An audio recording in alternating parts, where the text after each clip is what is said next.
Okay friends, तो हम लोग लास्ट क्लास में डिस्कस किए थे सरफेस केमिस्ट्री का टॉपिक हम लोग स्टार्ट किए थे और उसी टॉपिक को आज हम आगे कंटिन्यू करेंगे। सो लास्ट क्लास तक हम लोगों ने डिस्कस किया था एडजॉर्प्शन और एब्जॉर्प्शन में डिफरेंस, फिर टाइप्स ऑफ एडजॉर्प्शन, फिर एडजॉर्प्शन आइसोथर्म एंड देन उसके बाद हम लोग एप्लीकेशन ऑफ एडजॉर्प्शन के बारे में डिस्कशन किए थे, है ना। लास्ट हम लोग यहाँ तक डिस्कस किए, तो आप रिवीजन कर लिए हो। सो हम लोग जो पार्ट हम लोग डिस्कस किए थे क्या वो आपको याद है या भूल गए? पता नहीं सर, लॉकडाउन में कहाँ पढ़ने का मन कर रहा है, मतलब लॉकडाउन में जिंदगी बिता रहे हैं। देखिए ऐसा गलती मत कीजिए, बहुत बेहतर अपॉर्चुनिटी है। जो लोग पढ़ रहे हैं बहुत अच्छा कर रहे हैं, बहुत सही जा रहे हैं, बहुत सही जा रहे हैं। और जो लोग अभी सोच रहे हैं कि लॉकडाउन है सर, पढ़ने का मन नहीं हो रहा है, मन नहीं लग रहा है पढ़ने में, ये गलत कर रहे हैं, आप अपने साथ गलत कर रहे हैं। आप कंटिन्यू रखिए पढ़ाई को। लॉकडाउन सबसे बेहतर अपॉर्चुनिटी है पढ़ने का, बहुत बेहतर टाइम है। कहीं भी आपको बाहर जाना आना नहीं है, आराम से आपको घर में बैठ के, रूम में बैठ के, जहाँ पे भी आप रह रहे हो वहाँ पे आपको आराम से बैठ के पढ़ाई करते रहना है, ठीक है। चलिए सो हम लोग आगे कंटिन्यू करते हैं, ठीक है। चलिए सो हम लोग का नेक्स्ट टॉपिक जो है एडजॉर्प्शन के बाद जो हम लोग का नेक्स्ट टॉपिक है वो है कोलॉइड्स के बारे में। हमारा नेक्स्ट टॉपिक जो है वो क्या है? कोलॉइड्स के बारे में डिस्कशन करना है, ठीक है। बहुत सिंपल टॉपिक है, बहुत आसान सी बातें हैं, इसमें बहुत सिंपल सी बातें लिखी हुई हैं, आपको तुरंत समझ में आ जाएगा। बस थोड़ा सा आपको कुछ बातें जो मैं अभी डिस्कस करूंगा वो आपको याद रखना होगा, है ना। चलिए सो सबसे पहले समझते हैं कि कोलॉइड्स होता क्या है। कोलॉइड्स होता क्या है? सो यहाँ पे हमने एक सिंपल सा डेफिनेशन आपको लिख के दिया है कि colloid is a heterogeneous system in which one substance is dispersed as very fine particles in another substance called as dispersion medium। मतलब क्या है? बहुत सिंपल सी बात है। इसका कहने का मतलब ये है, अच्छा बताओ, सबसे इसको समझने से पहले एक और आपको हम सिंपल सी बात याद दिलाते हैं। बचपन में आप लोग सॉल्यूशन चैप्टर पढ़े? अरे बचपन मतलब ट्वेल्थ में जो आपने सेकंड चैप्टर है ना, सॉलिड स्टेट के बाद लिक्विड सॉल्यूशन चैप्टर, उसी को। अरे तो इससे पहले पढ़े थे इसीलिए बचपन बोल रहे हैं। सो जब बचपन में आप लिक्विड सॉल्यूशन पढ़े थे तो लिक्विड सॉल्यूशन में आपको बताया गया होगा कि बाइनरी सॉल्यूशन होता है, एक टर्म होता है बाइनरी सॉल्यूशन। अब ये बाइनरी सॉल्यूशन क्या होता है? मतलब जिस सॉल्यूशन में सिर्फ और सिर्फ दो कंपोनेंट होता है। बाइनरी सॉल्यूशन मतलब जिस सॉल्यूशन में सिर्फ और सिर्फ दो कंपोनेंट होता है। ये हम अभी कहाँ डिस्कस कर रहे हैं? ये कोलॉइड्स के बारे में डिस्कस नहीं कर रहे हैं, हम आपको थोड़ा सा पीछे ले जाके लिक्विड सॉल्यूशन में कुछ पॉइंट्स डिस्कस कर रहे हैं। उससे आपको ये टॉपिक बहुत आसानी से समझ में आएगा, इसलिए मैं डिस्कस कर रहा हूँ, सुनिएगा ध्यान से। सो मैंने क्या बोला कि जब आप लिक्विड सॉल्यूशन पढ़ रहे होंगे तो वहां पे आपको एक टर्म मिला होगा, कौन सा? Binary solution. क्या मिला होगा? Binary solution. अब ये बाइनरी सॉल्यूशन क्या होता है?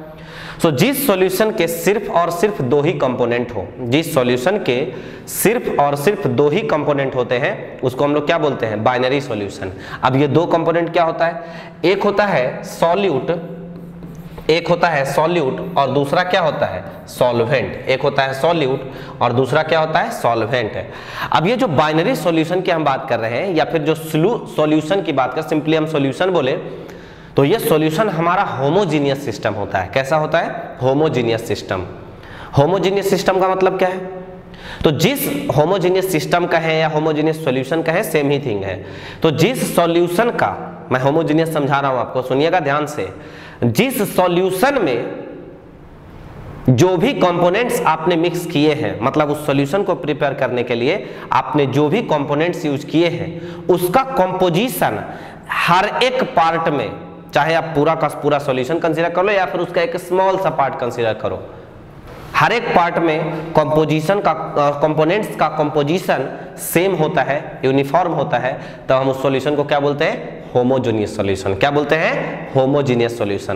क्लियर है? होमोजेनियस सॉल्यूशन मैंने क्या बोला कि जिस भी कंपोनेंट आपने यूज करके सॉल्यूशन बनाया है उसका यदि composition through out the solution same रहता है तो हम उसको क्या बोलते हैं? सॉल्यूशन या फिर होमोजीनियस सॉल्यूशन।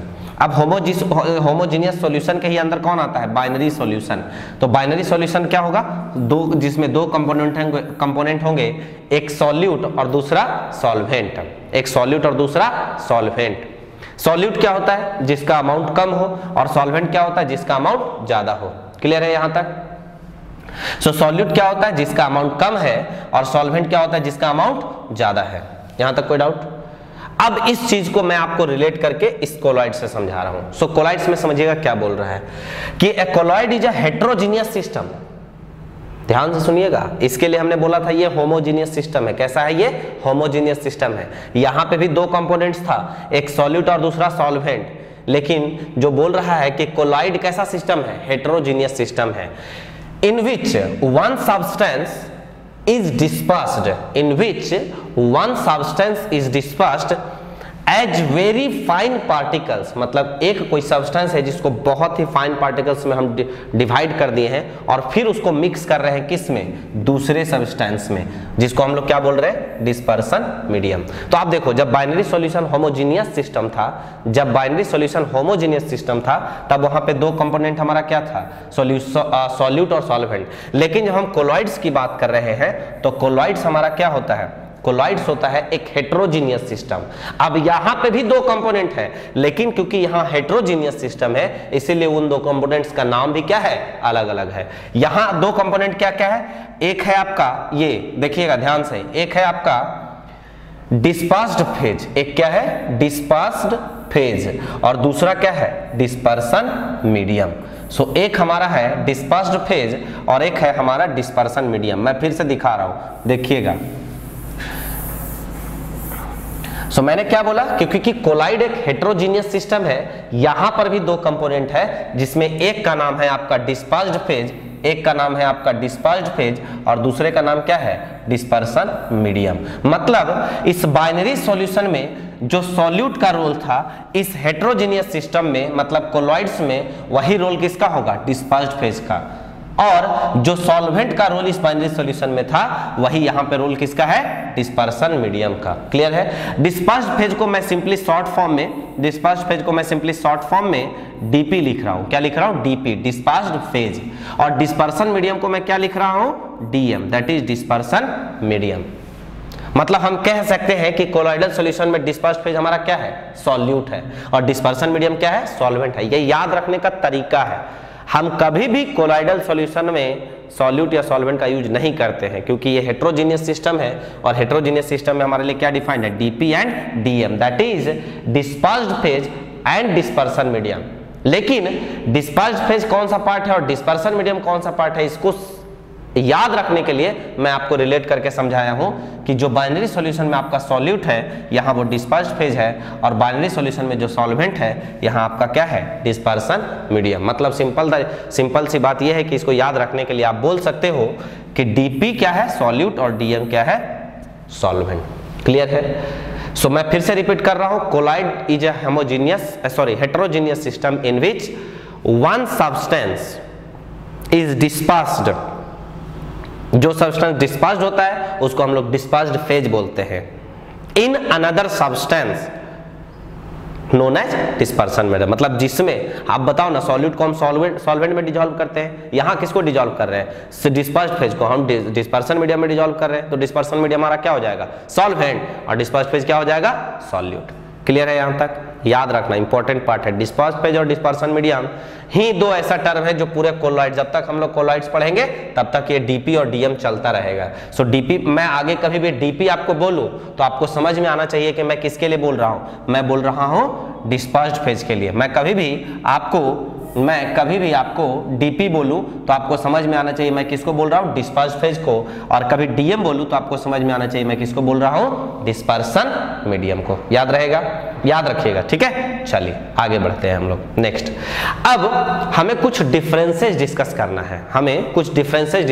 है। Differences between true solution, colloidal solution and suspension क्या है? अच्छा, इससे पहले मैं आपको कुछ प्रैक्टिकल एग्जांपल्स दिखाता हूं। जैसे डे टू डे लाइफ में आप बोलोगे सर हम इसको पढ़ क्यों रहे हैं, सर क्या जरूरत है, इसका क्या जरूरत है, मतलब कुछ ऐसा प्रैक्टिकल यूज है क्या? तो देखो, दो यूज है। इसको पढ़ने का दो रीजन है। एक रीजन तो ये है क्योंकि इससे सवाल पूछा जाता है तो हमारे पास कोई ऑप्शन है नहीं, हमें पढ़ना पड़ेगा। दूसरा रीजन ये है कि इसका यदि आप कभी फर्दर हायर स्टडी में जाओगे, सपोज केमिस्ट्री में आपने पीएचडी किया तो वहां पे आपको किसी इंडस्ट्री में यदि जॉब लगा तो आपसे बोला जाएगा कि बताओ डे टू डे लाइफ में कोलॉइडल सॉल्यूशन क्या क्या होता है, तो ये तो आपको पता होना चाहिए। तो मैं आपको कुछ प्रैक्टिकल एग्जांपल्स आपको दिखा रहा हूं, देखिएगा। सो देखिए प्रैक्टिकल एग्जांपल में जो सबसे पहला एग्जांपल है यहाँ पे मेरा, ये है हमारा फोम। बहुत सारे एग्जांपल्स होते हैं, क्या है, फोम। दूसरा क्या है, मिल्क। मिल्क एक ट्रू सॉल्यूशन नहीं है, मिल्क एक सॉल्यूशन नहीं है। मिल्क कैसा सॉल्यूशन है, कोलाइडल सॉल्यूशन है।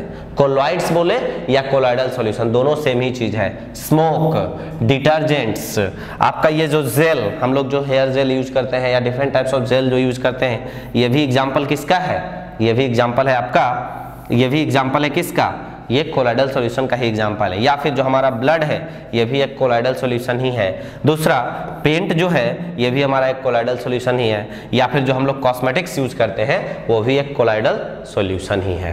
क्लियर है, ये सब केस कौन सा कोलाइडल सॉल्यूशन है, किस टाइप के कोलाइडल सॉल्यूशन है, ये हम लोग आगे बात करेंगे। क्लियर है। सो नेक्स्ट हमें डिस्कस करना है differences between true solution, colloidal solution and suspension. True solution क्या होता है, कोलाइडल सॉल्यूशन क्या होता है और सस्पेंशन, मतलब आपसे क्वेश्चन पूछ दिया जाए आप कैसे डिफाइन करोगे या कैसे, तो ये 3 सॉल्यूशन आपको दिया हुआ है, आप कैसे डिफरेंशिएट करोगे कौन सा ट्रू है, कौन सा कोलाइडल और कौन सा सस्पेंशन है। ट्रू सॉल्यूशन कौन सा, ट्रू सॉल्यूशन कौन सा, जो हम लोग बचपन में पढ़े थे, बचपन मतलब वही सॉल्यूशन चैप्टर में हम लोग पढ़े थे। लाइक आप मान लो NaCl सॉल्यूशन, NaCl सॉल्यूशन, या फिर आप मान low sugar solution, sugar solution, या फिर आप मान लो NaCl सॉल्यूशन हमारा ट्रू सॉल्यूशन होता है जिसके बारे में हम लोग पढ़ते थे, शुगर सॉल्यूशन हमारा ट्रू सॉल्यूशन होता है जिसके बारे में हम लोग पढ़ते हैं, ये कोलाइडल सॉल्यूशन नहीं है। ये जो एग्जांपल्स मैं आपको बता रहा हूं ये ट्रू सॉल्यूशन के एग्जांपल्स हैं, किसके, ट्रू सॉल्यूशन के। क्लियर। और आपको इसको बोल सकते हो ग्लूकोज सॉल्यूशन, ग्लूकोज को जब आप वाटर में मिक्स करते हो तब जो आपको सॉल्यूशन मिलता है, ये किसके एग्जांपल है, किसके एग्जांपल है, ये ट्रू सॉल्यूशन के। तो वही कुछ बेसिक डिफरेंसेज हमें डिस्कस करना है। तो देखिए हम लोग नेक्स्ट आगे मूव करते हैं, समझिएगा। देखिए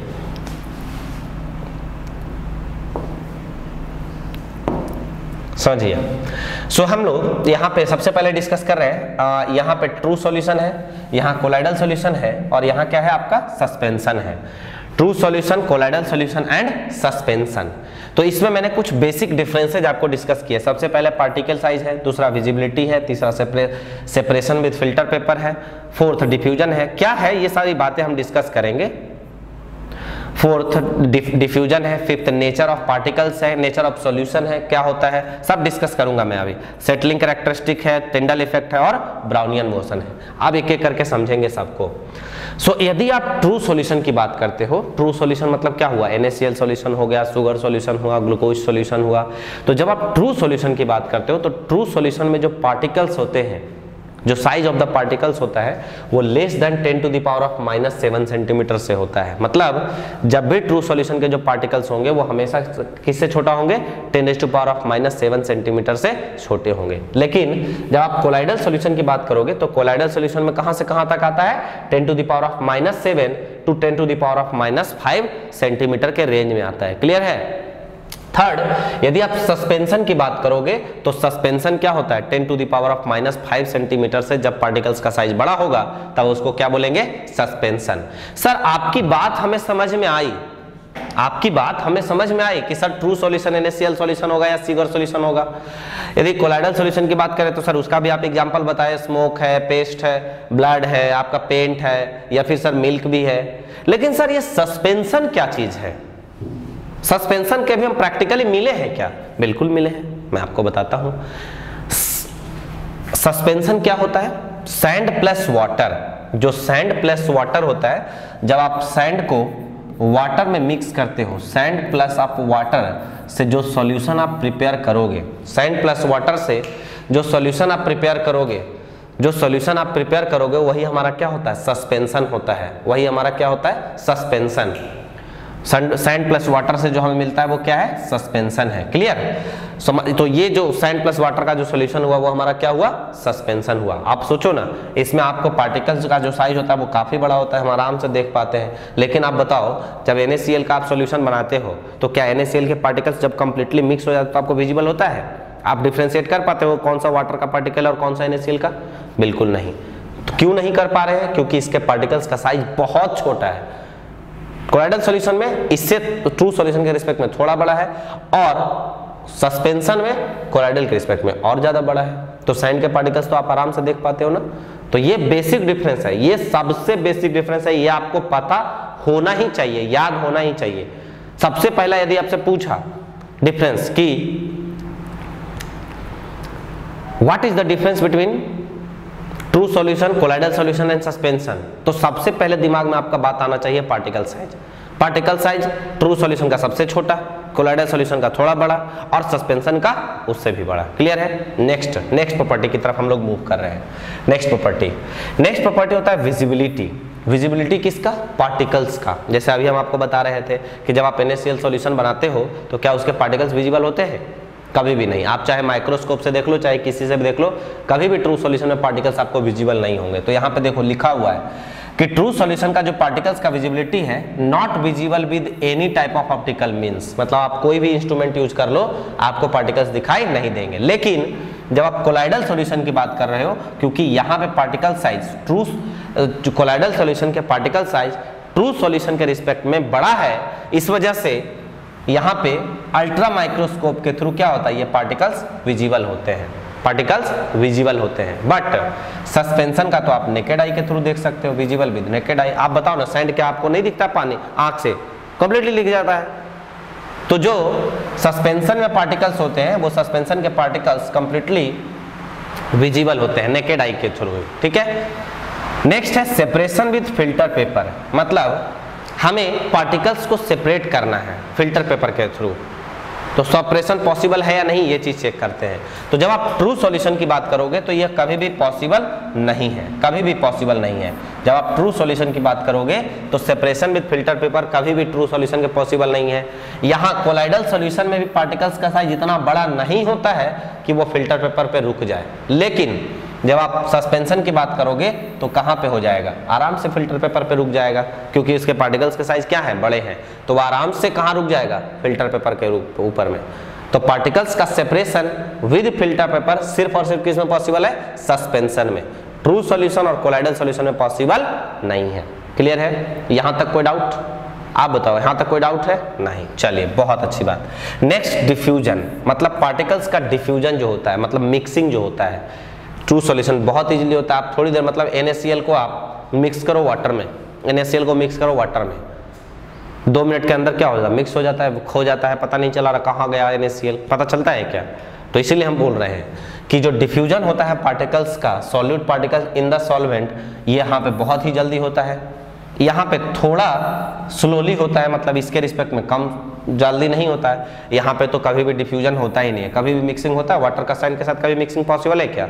कभी भी नहीं पॉसिबल है। इसलिए यहाँ पे लिख रहे हैं डज नॉट डिफ्यूज, मतलब पार्टिकल्स मिक्स नहीं कर पाते हैं एक दूसरे के साथ। क्लियर? मतलब वाटर और साइन कभी मिक्स हो पाता है क्या?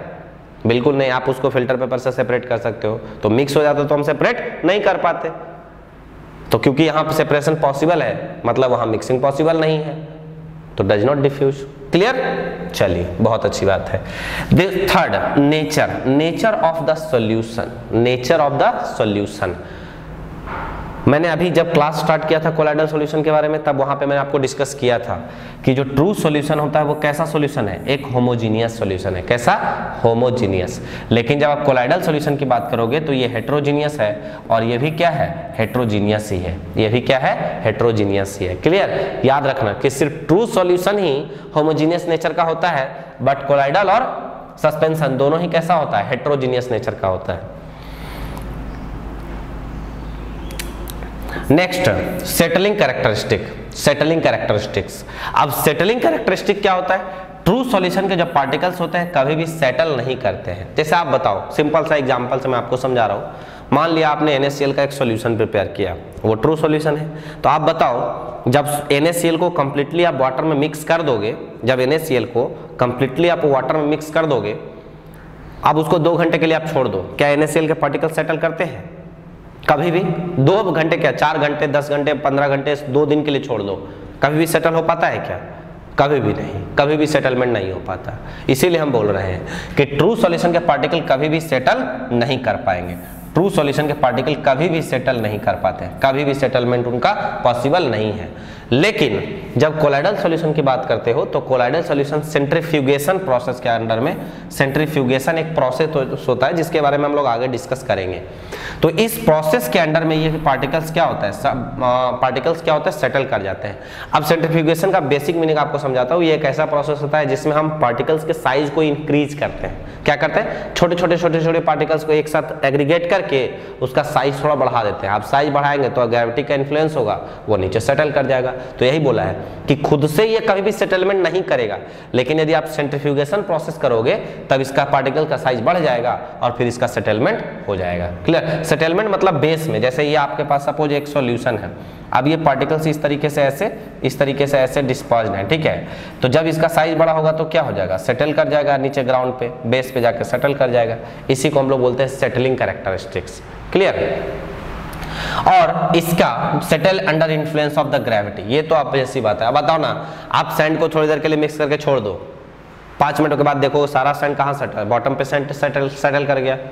आपने उसमें कोई एक्स्ट्रा फोर्स लगाया क्या, कुछ नहीं, वो अपने आप ही ग्रेविटी के इन्फ्लुएंस में क्या होता है, वो पार्टिकल्स सेटल कर जाता है। Clear.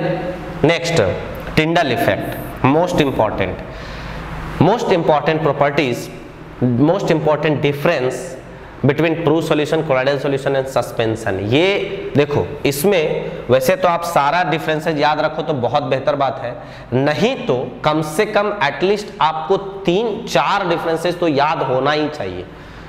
4 differences between true solution, colloidal solution and suspension, ये तो आपको याद होना ही चाहिए, चाहे कुछ भी कर लो।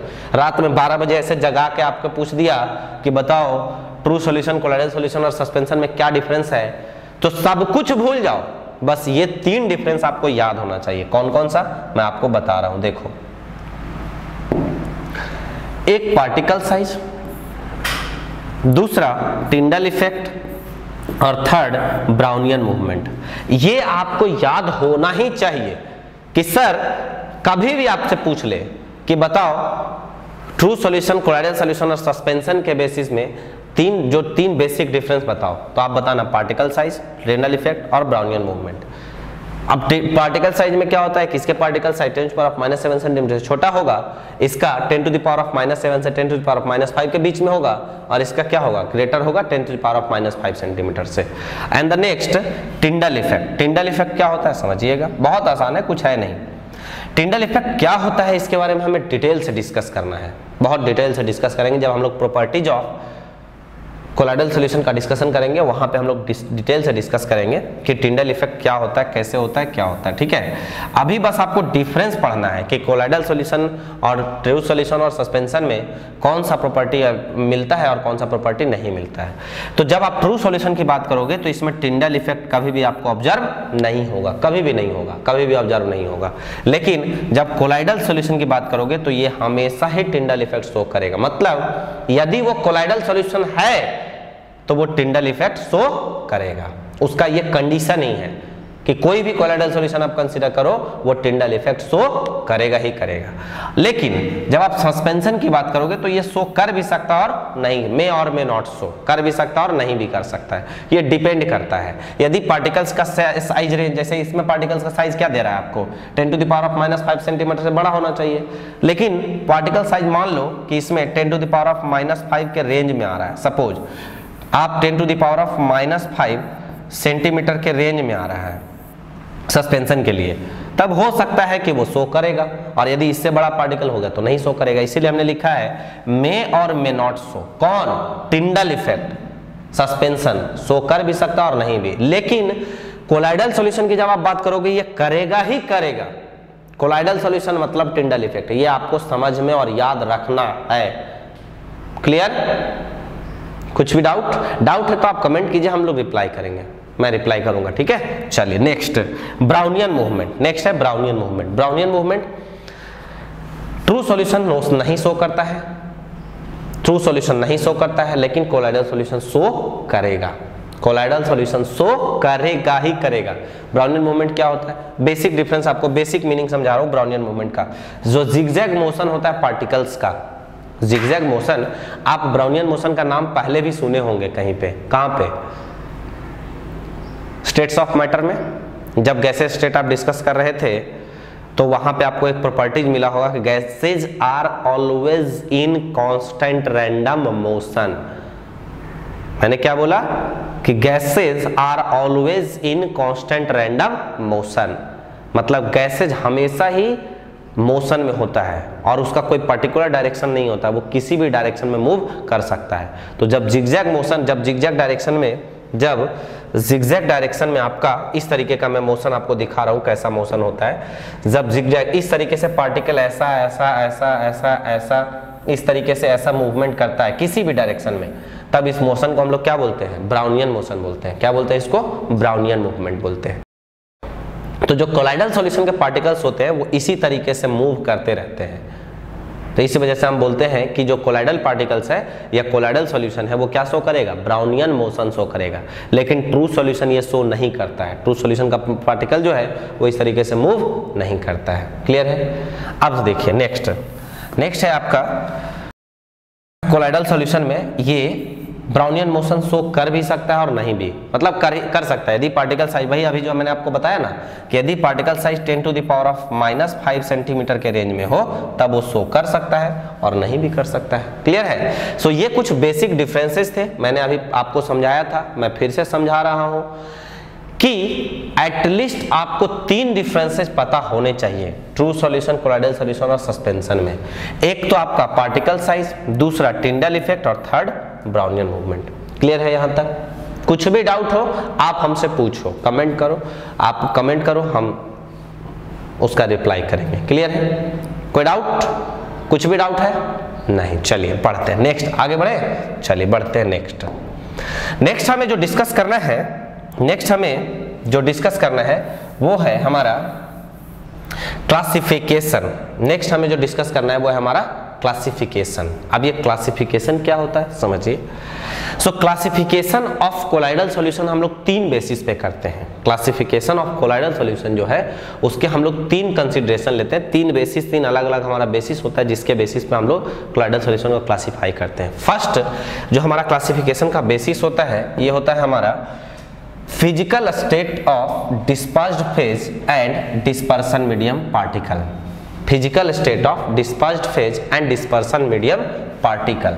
डिस्पर्सन मीडियम पार्टिकल मतलब डिस्पर्स्ड फेज के और डिस्पर्सन मीडियम के जो पार्टिकल्स होते हैं उनका क्या स्टेट है, सॉलिड है, लिक्विड है, गैस है, क्या स्टेट है, उसके बेसिस पे हम पहला क्लासिफिकेशन करते हैं किसका? कोलाइडल सॉल्यूशन का। दूसरा होता है nature of interaction between dispersed phase and dispersion medium particle and the third one types of particles of the dispersed phase. हम तीनों को एक एक करके डिटेल से पढ़ेंगे। क्लियर है? तीनों को डिटेल से डिस्कस करेंगे। तो जो सबसे पहला हमें डिस्कस करना है, हमें ये डिस्कस करना है physical state of dispersed phase and dispersion medium particle.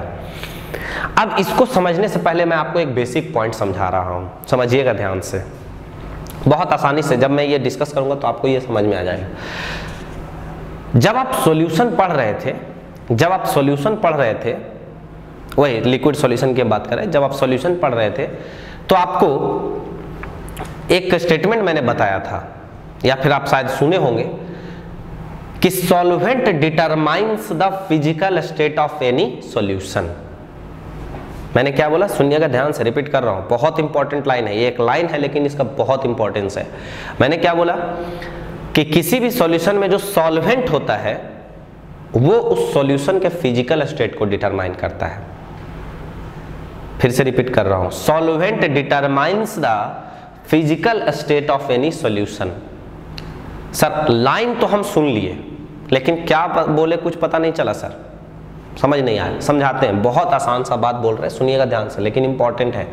मैंने क्या बोला? Solvent determines the physical state of any solution. यदि आप क्लास में बैठे हो, अभी देख रहे हो वीडियो, तो आप साथ में ही इस लाइन को एक स्टार मार्क करके साइड में कहीं नोट कर लो। Solvent determines the physical state of any solution. अब क्या है समझिए, देखिए। वैसे हम इसके वीडियो खत्म होने के बाद लास्ट में आपको हम इसका PDF दे देंगे, आप वहां से भी बना सकते हो। लेकिन यदि आप साथ में चल रहे हो, साथ में नोट्स लेके बैठे हो तो बहुत अच्छी बात है। और जो मैं बातें बोल रहा हूं वो आप साथ ही साथ लिखते जाना, या फिर जो बोर्ड पे हमारा है वो स्क्रीनशॉट लेते रहना। साथ में, ताकि आप आराम से नोट्स जरूर बनाना। ये मत सोच लेना कि हम वीडियो देख रहे हैं, चलो वीडियो देख लिए हमको याद हो गया सारी बातें, बिल्कुल नहीं। आप नोट्स बनाओगे तो चीजें आपका रिकॉल होगा, फिर आप जब दूसरी बार तीसरी बार रिवीजन करोगे तो नोट्स ही आपको हेल्प करेगा। आप बार बार कितना वीडियो देखोगे, देख पाओगे क्या? नहीं। तो नोट्स आप जरूर बनाना। क्लियर है? और कोई भी प्रॉब्लम हो आप हमें कमेंट करो, ठीक है? चलो, सो हम सबसे पहले आपको क्या समझा रहे थे कि solvent determines the physical state of any solution. क्या मतलब है इसका, समझिएगा। जैसे हम ट्रू सॉल्यूशन का एग्जांपल ले रहे हैं, हम उसी से आपको क्लियर करते हैं, समझिएगा। मान लीजिए कि आपके पास आपने एक सॉल्यूशन प्रिपेयर किया है। सॉल्यूशन कैसे प्रिपेयर किया? तो आपने 1 kg, आपने एक NaCl लिया और आपने साथ में उसको मिक्स किया, किसमें? वाटर में मिक्स किया। आपने NaCl लिया और साथ में आपने उसमें किसमें मिक्स किया? वाटर में। वाटर का अमाउंट आपने 1 kg लिया है। वाटर का अमाउंट आपने 1 kg लिया और NaCl का अमाउंट आपने कितना लिया है? NaCl का अमाउंट आपने 10 ग्राम लिया है। कितना लिया है? 10 ग्राम लिया है। अब आप बताइए, NaCl क्या हुआ? सॉल्यूट। NaCl हमारा क्या हुआ? ये हुआ हमारा सॉल्यूट। और वाटर क्या हुआ? सॉल्वेंट। क्यों? क्योंकि NaCl का अमाउंट कम है तो ये सॉल्यूट होगा, और वाटर का अमाउंट ज्यादा है इसलिए इसका ये क्या हो जाएगा हमारा? ये हमारा होगा सॉल्वेंट। अब आप बताइए, वाटर का स्टेट यहाँ लिक्विड है, सॉलिड है, गैस है, क्या है? क्या है? लिक्विड है। क्या है? लिक्विड है। लिक्विड है।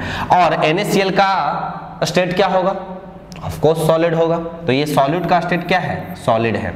तो आप बताओ कि जब इस 1 kg ऑफ वाटर में 10 ग्राम ऑफ NaCl को हम मिक्स करेंगे तो हमें जो सॉल्यूशन मिलेगा उसका स्टेट सॉलिड होगा, लिक्विड होगा, गैस होगा? क्या होगा आप बताओ? क्या होगा? लिक्विड होगा। हाँ या ना? लिक्विड होगा, क्योंकि आपने इसका अमाउंट ज्यादा रखा है। अब उसमें 10 ग्राम, ये प्रैक्टिकल है ना, आप सोचो नहीं, इमेजिन कर सकते हो। आप 1 kg ऑफ वाटर ले लो, उसमें 10 ग्राम आप NaCl ऐड कर दो, आप सॉल्यूशन उसको कंप्लीटली मिक्स कर दो, सॉल्यूशन कैसा दिखेगा आपको? ऑब्वियस सी बात है, लिक्विड दिखेगा। हाँ या ना? तो जब सॉल्वेंट का स्टेट हम लोग लिक्विड रखे हैं तो फाइनल सॉल्यूशन का भी स्टेट हमें कैसा मिला? लिक्विड ही मिला। हाँ या ना? अब समझिए, इस केस को हम रिवर्स कर देते हैं। रिवर्स कर रहे हैं। अब देखिए, अब हमने क्या किया कि आपके पास यहां पे NaCl लिया और साथ में आपने वाटर लिया। NaCl लिया और साथ में क्या ले लिया? वाटर लिया। अब अमाउंट को रिवर्स कर दो। इसका अमाउंट आप 1 kg ले लो, इसका अमाउंट आप 1 kg ले लो और इसका अमाउंट आप 10 ग्राम ले लो। कितना ले लो? 10 ग्राम। सो इसका आपने वाटर का अमाउंट 10 ग्राम ले लिया और NaCl का अमाउंट आपने 1 kg ले लिया। अब आप बताइए कि ये जो NaCl है, ये सॉलिड है या लिक्विड है? और पहले तो हमें ये बताइए कि ये सॉल्वेंट है या सॉल्यूट है? ऑब्वियस सी बात है, क्योंकि इसका अमाउंट ज्यादा है तो ये हमारा सॉल्वेंट हो जाएगा। ये हमारा सॉल्वेंट हो जाएगा। और वाटर क्या होगा? सॉल्यूट, क्योंकि इसका अमाउंट कम है। इसका अमाउंट कम है। हाँ यार? अब बताओ, सॉलिड सॉल्वेंट का स्टेट क्या? सॉलिड। और सॉलिड का स्टेट क्या? लिक्विड। तो आप सोच के बताना कि जब आप NaCl और वाटर को मिक्स कर दोगे, जब आप NaCl और वाटर को मिक्स करोगे तो सॉल्यूशन का स्टेट क्या होगा? सॉलिड होगा, लिक्विड होगा, गैस होगा? क्या होगा बताइए? सॉलिड होगा। हाँ या ना? होगा? समझ में आ रहा है? तो हमने जो आपको स्टेटमेंट बोला था, solvent determines the physical state of any solution, मतलब जो स्टेट आपने सॉल्वेंट का रखा है वही स्टेट आपको क्या मिल रहा है? सॉल्यूशन का मिल रहा है। हाँ या ना? क्लियर है? हाँ बोलो, अरे बोलो, हाँ या ना? क्लियर है? चलो नेक्स्ट, एक और चीज हम आपको समझा रहे हैं। अब आप आ जाइए किस में? Physical state of disperse phase और डिस्पर्सन। अब आप वापस आइए यहाँ पे। हमने आपको क्या बोला कि हम अभी क्लासिफिकेशन पढ़ रहे हैं किसका? कोलाइडल सॉल्यूशन का। तो जो पहला क्लासिफिकेशन हमें डिस्कस करना है किसके लिए? Physical state of disperse phase and dispersion medium. मतलब डिस्पर्स फेज और डिस्पर्सन मीडियम का हम क्या स्टेट लिए हैं? सॉलिड लिए हैं, लिक्विड लिए हैं, गैस लिए हैं, उसके स्टेट पे हम लोगों को क्लासिफिकेशन करना है। तो आप बताओ, यदि आपने डिस्पर्सन मीडियम को सॉलिड रखा है तो कोलाइडल सॉल्यूशन का भी स्टेट क्या होगा? सॉलिड होगा। अब चाहे डिस्पर्स फेज आप सॉलिड रख लो, लिक्विड रख लो या गैस रख लो। डिस्पर्सन मीडियम यदि सॉलिड है, तो कोलाइडल सॉल्यूशन भी सॉलिड होगा। यदि डिस्पर्सन मीडियम लिक्विड है तो कोलाइडल सॉल्यूशन भी लिक्विड होगा, और डिस्पर्सन मीडियम यदि गैस है तो कोलाइडल सॉल्यूशन भी हमारा क्या होगा, गैस होगा, हाँ या ना। अब उस कंडीशन में डिस्पर्सन मीडियम सॉलिड है तो डिस्पर्स्ड फेज को आप सॉलिड रखो, लिक्विड रखो, गैस रखो, क्या ही फर्क पड़ता है, तो उसके कॉरस्पॉन्डिंग वो सॉल्यूशन बना के देगा, है ना। तो हमारा पहला क्लासिफिकेशन यही है। चलिए मैं आगे दिखा रहा हूं आपको क्लासिफिकेशन, समझिएगा। देखिए यहाँ पे ये एनसीईआरटी में ऐसे ही एज इट इज लिखा हुआ, देखो समझना। तो यहाँ पे डिस्पर्सन मीडियम जो हमने लिया है, जो हमने डिस्पर्सन मीडियम लिया है, देखो यहाँ पे डिस्पर्सन मीडियम हमने अलग अलग स्टेट का रखा है। यह हमारा डिस्पर्सन मीडियम है, यह हमारा डिस्पर्स्ड फेज है, और वहां पे उसका फिर टाइप ऑफ कोलाइड हमने लिया, और फिर उसके कुछ एग्जांपल्स लिए हैं यहाँ पे, क्लियर है। सो पहले हमने डिस्पर्स्ड फेज को रखा, डिस्पर्स्ड फेज मतलब सॉल्यूट, डिस्पर्सन मीडियम मतलब सॉल्वेंट, और type of colloid, colloidal solution का टाइप क्या होगा। तो आप बताओ, जब डिस्पर्सन मीडियम सॉलिड होगा हमारा, जब डिस्पर्सन मीडियम हमारा सॉलिड होगा, तो आप बताओ डिस्पर्सन मीडियम यदि सॉलिड हुआ तो कोलाइडल सॉल्यूशन का स्टेट सॉलिड, लिक्विड, गैस क्या होगा बताओ, सॉलिड होना चाहिए, हाँ या ना। तो देखो सबसे पहले आपने डिस्पर्स्ड फेज को सॉलिड रखा और डिस्पर्सन मीडियम को सॉलिड रखा, तो आपका कैसा बना कोलाइडल सॉल्यूशन, कैसा बना, सॉलिड सोल, कैसा बना, सॉलिड सोल। सॉलिड सोल क्या होता है, कोलाइडल सॉल्यूशन को शॉर्ट फॉर्म में हम सोल बोलते हैं, क्या बोलते हैं, सोल, मतलब कोलाइडल, हम ऐसा भी बोलते हैं सॉलिड कोलाइडल सॉल्यूशन। इतना लंबा ना बोल के हम सिंपली क्या बोल दिए, सॉलिड सोल बोल दिए, क्लियर हुआ। अब इसका एग्जाम्पल भी देख लो, जेम स्टोन, स्टोन जो होता है, आप जो ये स्टोन का ही एक टाइप है, स्टोन का ही एक टाइप है, तो आप बताओ जो स्टोन है वो सॉलिड होता है, लिक्विड होता है, गैस होता है, क्या होता है, सॉलिड होता है। तो हमने बोला था ना कि जब आप डिस्पर्सन मीडियम सॉलिड रखे हो, सॉल्यूशन भी, सॉल्यूशन का फिजिकल स्टेट क्या होगा, सॉलिड होगा, देख लो है। फिर उसके बाद डिस्पर्स फेज आपने सॉलिड रखा है, डिस्पर्सन मीडियम को आपने लिक्विड कर दिया, डिस्पर्सन मीडियम को आपने क्या कर दिया, लिक्विड कर दिया, तो अब कोलाइडल सॉल्यूशन का स्टेट क्या होगा, लिक्विड, सॉलिड, गैस क्या होगा, लिक्विड होगा। तो यहाँ पे टाइप ऑफ कोलाइडल सॉल्यूशन हमारा चेंज हो गया, दैट इज सोल।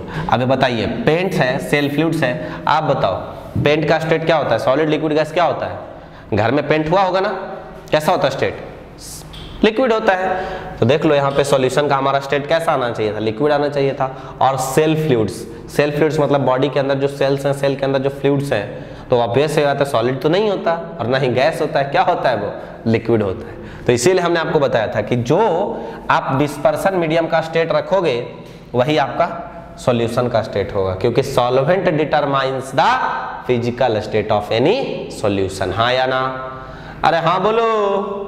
चलिए देखिए नेक्स्ट है डिस्पर्स्ड फेज को आपने सॉलिड रखा, डिस्पर्सन मीडियम गैस हो गया, तो इसका स्टेट क्या होना चाहिए, गैस। देख लो उस टाइप ऑफ सॉल्यूशन का नाम क्या है, एरोसोल, और उसका एग्जांपल क्या है, स्मोक एंड डस्ट।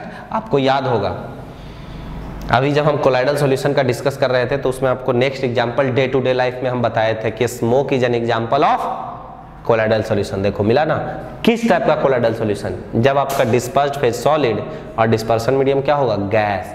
तो ऐसे करके क्वेश्चंस पूछता है कि टाइप ऑफ कोलाइडल सॉल्यूशन, जब आप डिस्पर्स्ड फेज सॉलिड रखे हो और डिस्पर्सन मीडियम गैस रखे हो, तो उस टाइप का मतलब जो कोलाइडल सॉल्यूशन का नाम क्या होगा और दूसरे उसके एग्जांपल्स क्या होंगे।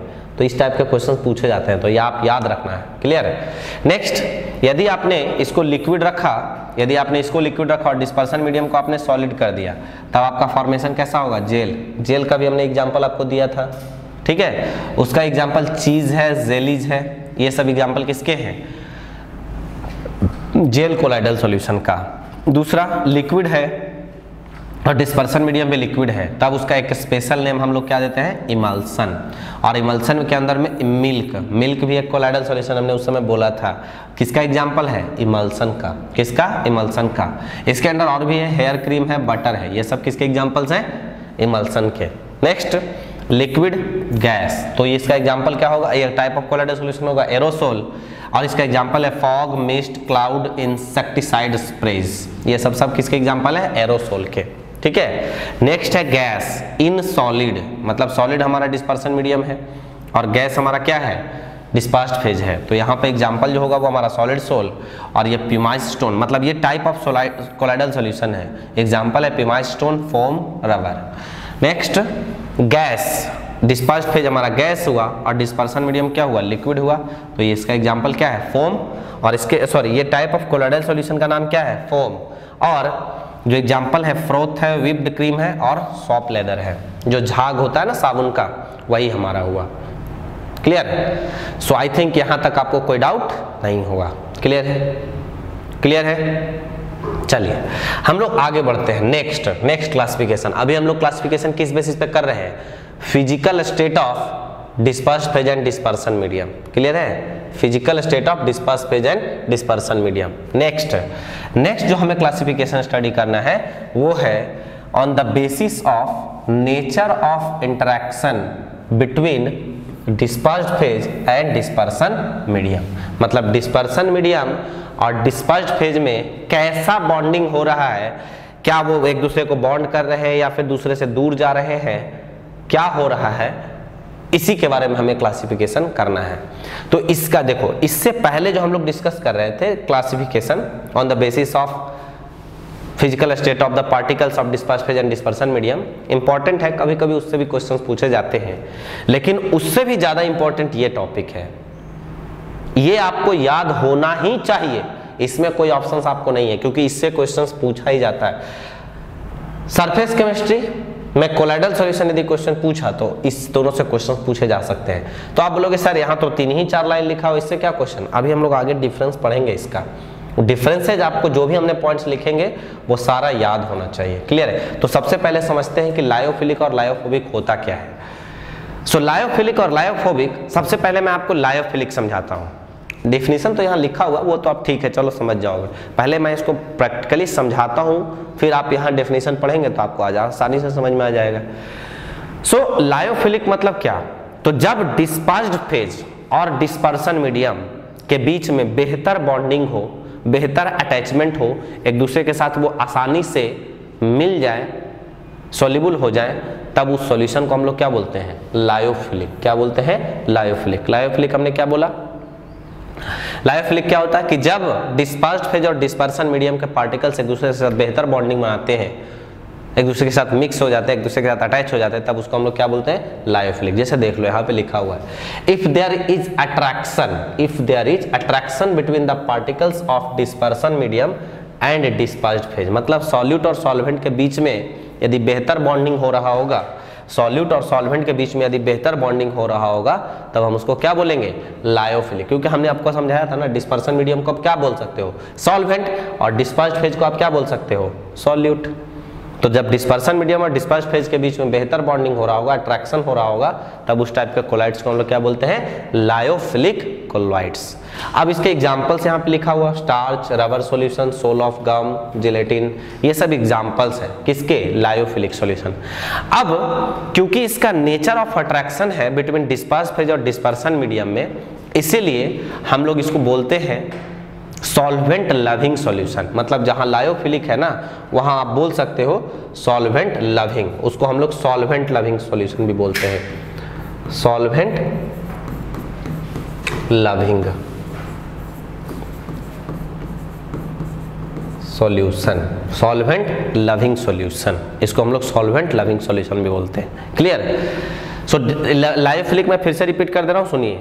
लायोफिलिक क्या हुआ कि जब सॉल्वेंट और सॉल्यूट के बीच में, मतलब डिस्पर्स्ड फेज और डिस्पर्सन मीडियम के बीच में बेहतर बॉन्डिंग हो रहा होगा, अट्रैक्शन हो रहा होगा, तो हम उसको क्या बोलेंगे, सॉल्वेंट लविंग या फिर लायोफिलिक कोलाइड्स। क्लियर है? Lyophilic colloids. नेक्स्ट है हमारा लायोफोबिक। नेक्स्ट कौन सा है, लायोफोबिक। लायोफोबिक वही अपोजिट, जब वहां पे अट्रैक्शन नहीं हो रहा होगा सॉल्वेंट और सॉल्यूट के बीच में, सॉल्वेंट और सॉल्यूट के बीच में अट्रैक्शन नहीं हो रहा होगा, तब हम उसको क्या बोलेंगे, तब हम उसको बोलेंगे लायोफोबिक सोल्स। तो यहाँ लिखा हुआ है, if there is no attraction, क्या लिखा हुआ है, दो no attraction between the particles of dispersion medium and dispersed phase, then it is called as lyophobic sols. For example metals in water. आप बताओ, आप मेटल को वाटर में डालोगे, क्या बेहतर बॉन्डिंग हो पाता है क्या? आप बताओ ना, कभी मेटल बॉन्डिंग वाटर के साथ कर पाएगा? नहीं। लेकिन फिर भी वो कोलाइडल सॉल्यूशन का एग्जांपल फॉर्मेशन करता है, इसलिए हम लायोफोबिक सोल्स की बात कर रहे हैं। तो जहां पर भी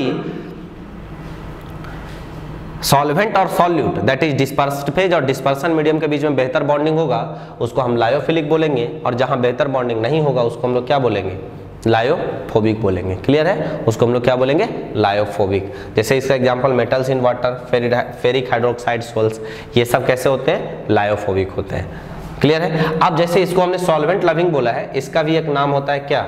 सॉल्वेंट हेटिंग, क्योंकि इसमें सॉल्वेंट के साथ बेहतर बॉन्डिंग नहीं हो रहा है, सॉल्वेंट से दूर दूर जा रहा है, इसीलिए हम इसको क्या बोल रहे हैं? सॉल्वेंट हेटिंग बोलते हैं। Solvent hating solution, solvent hating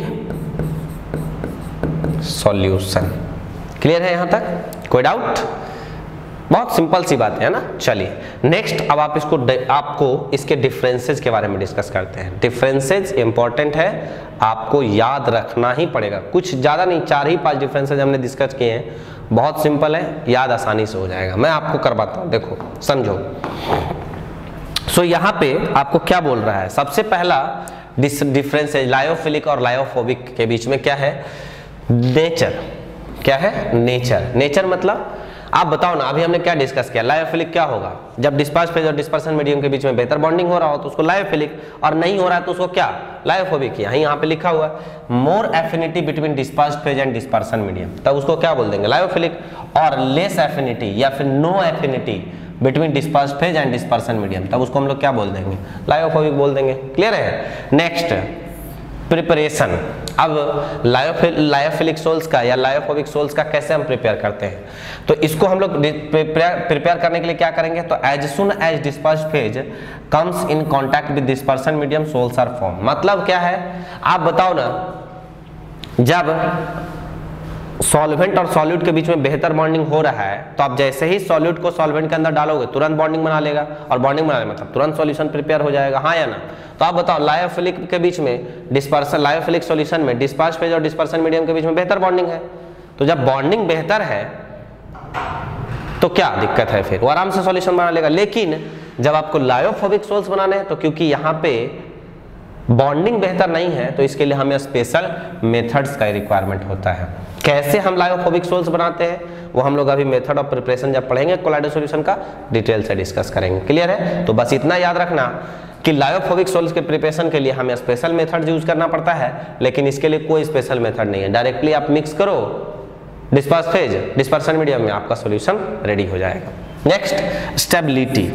stability, ये मोर स्टेबल है और ये लेस स्टेबल है। अब ये मोर स्टेबल और लेस स्टेबल का मतलब क्या है?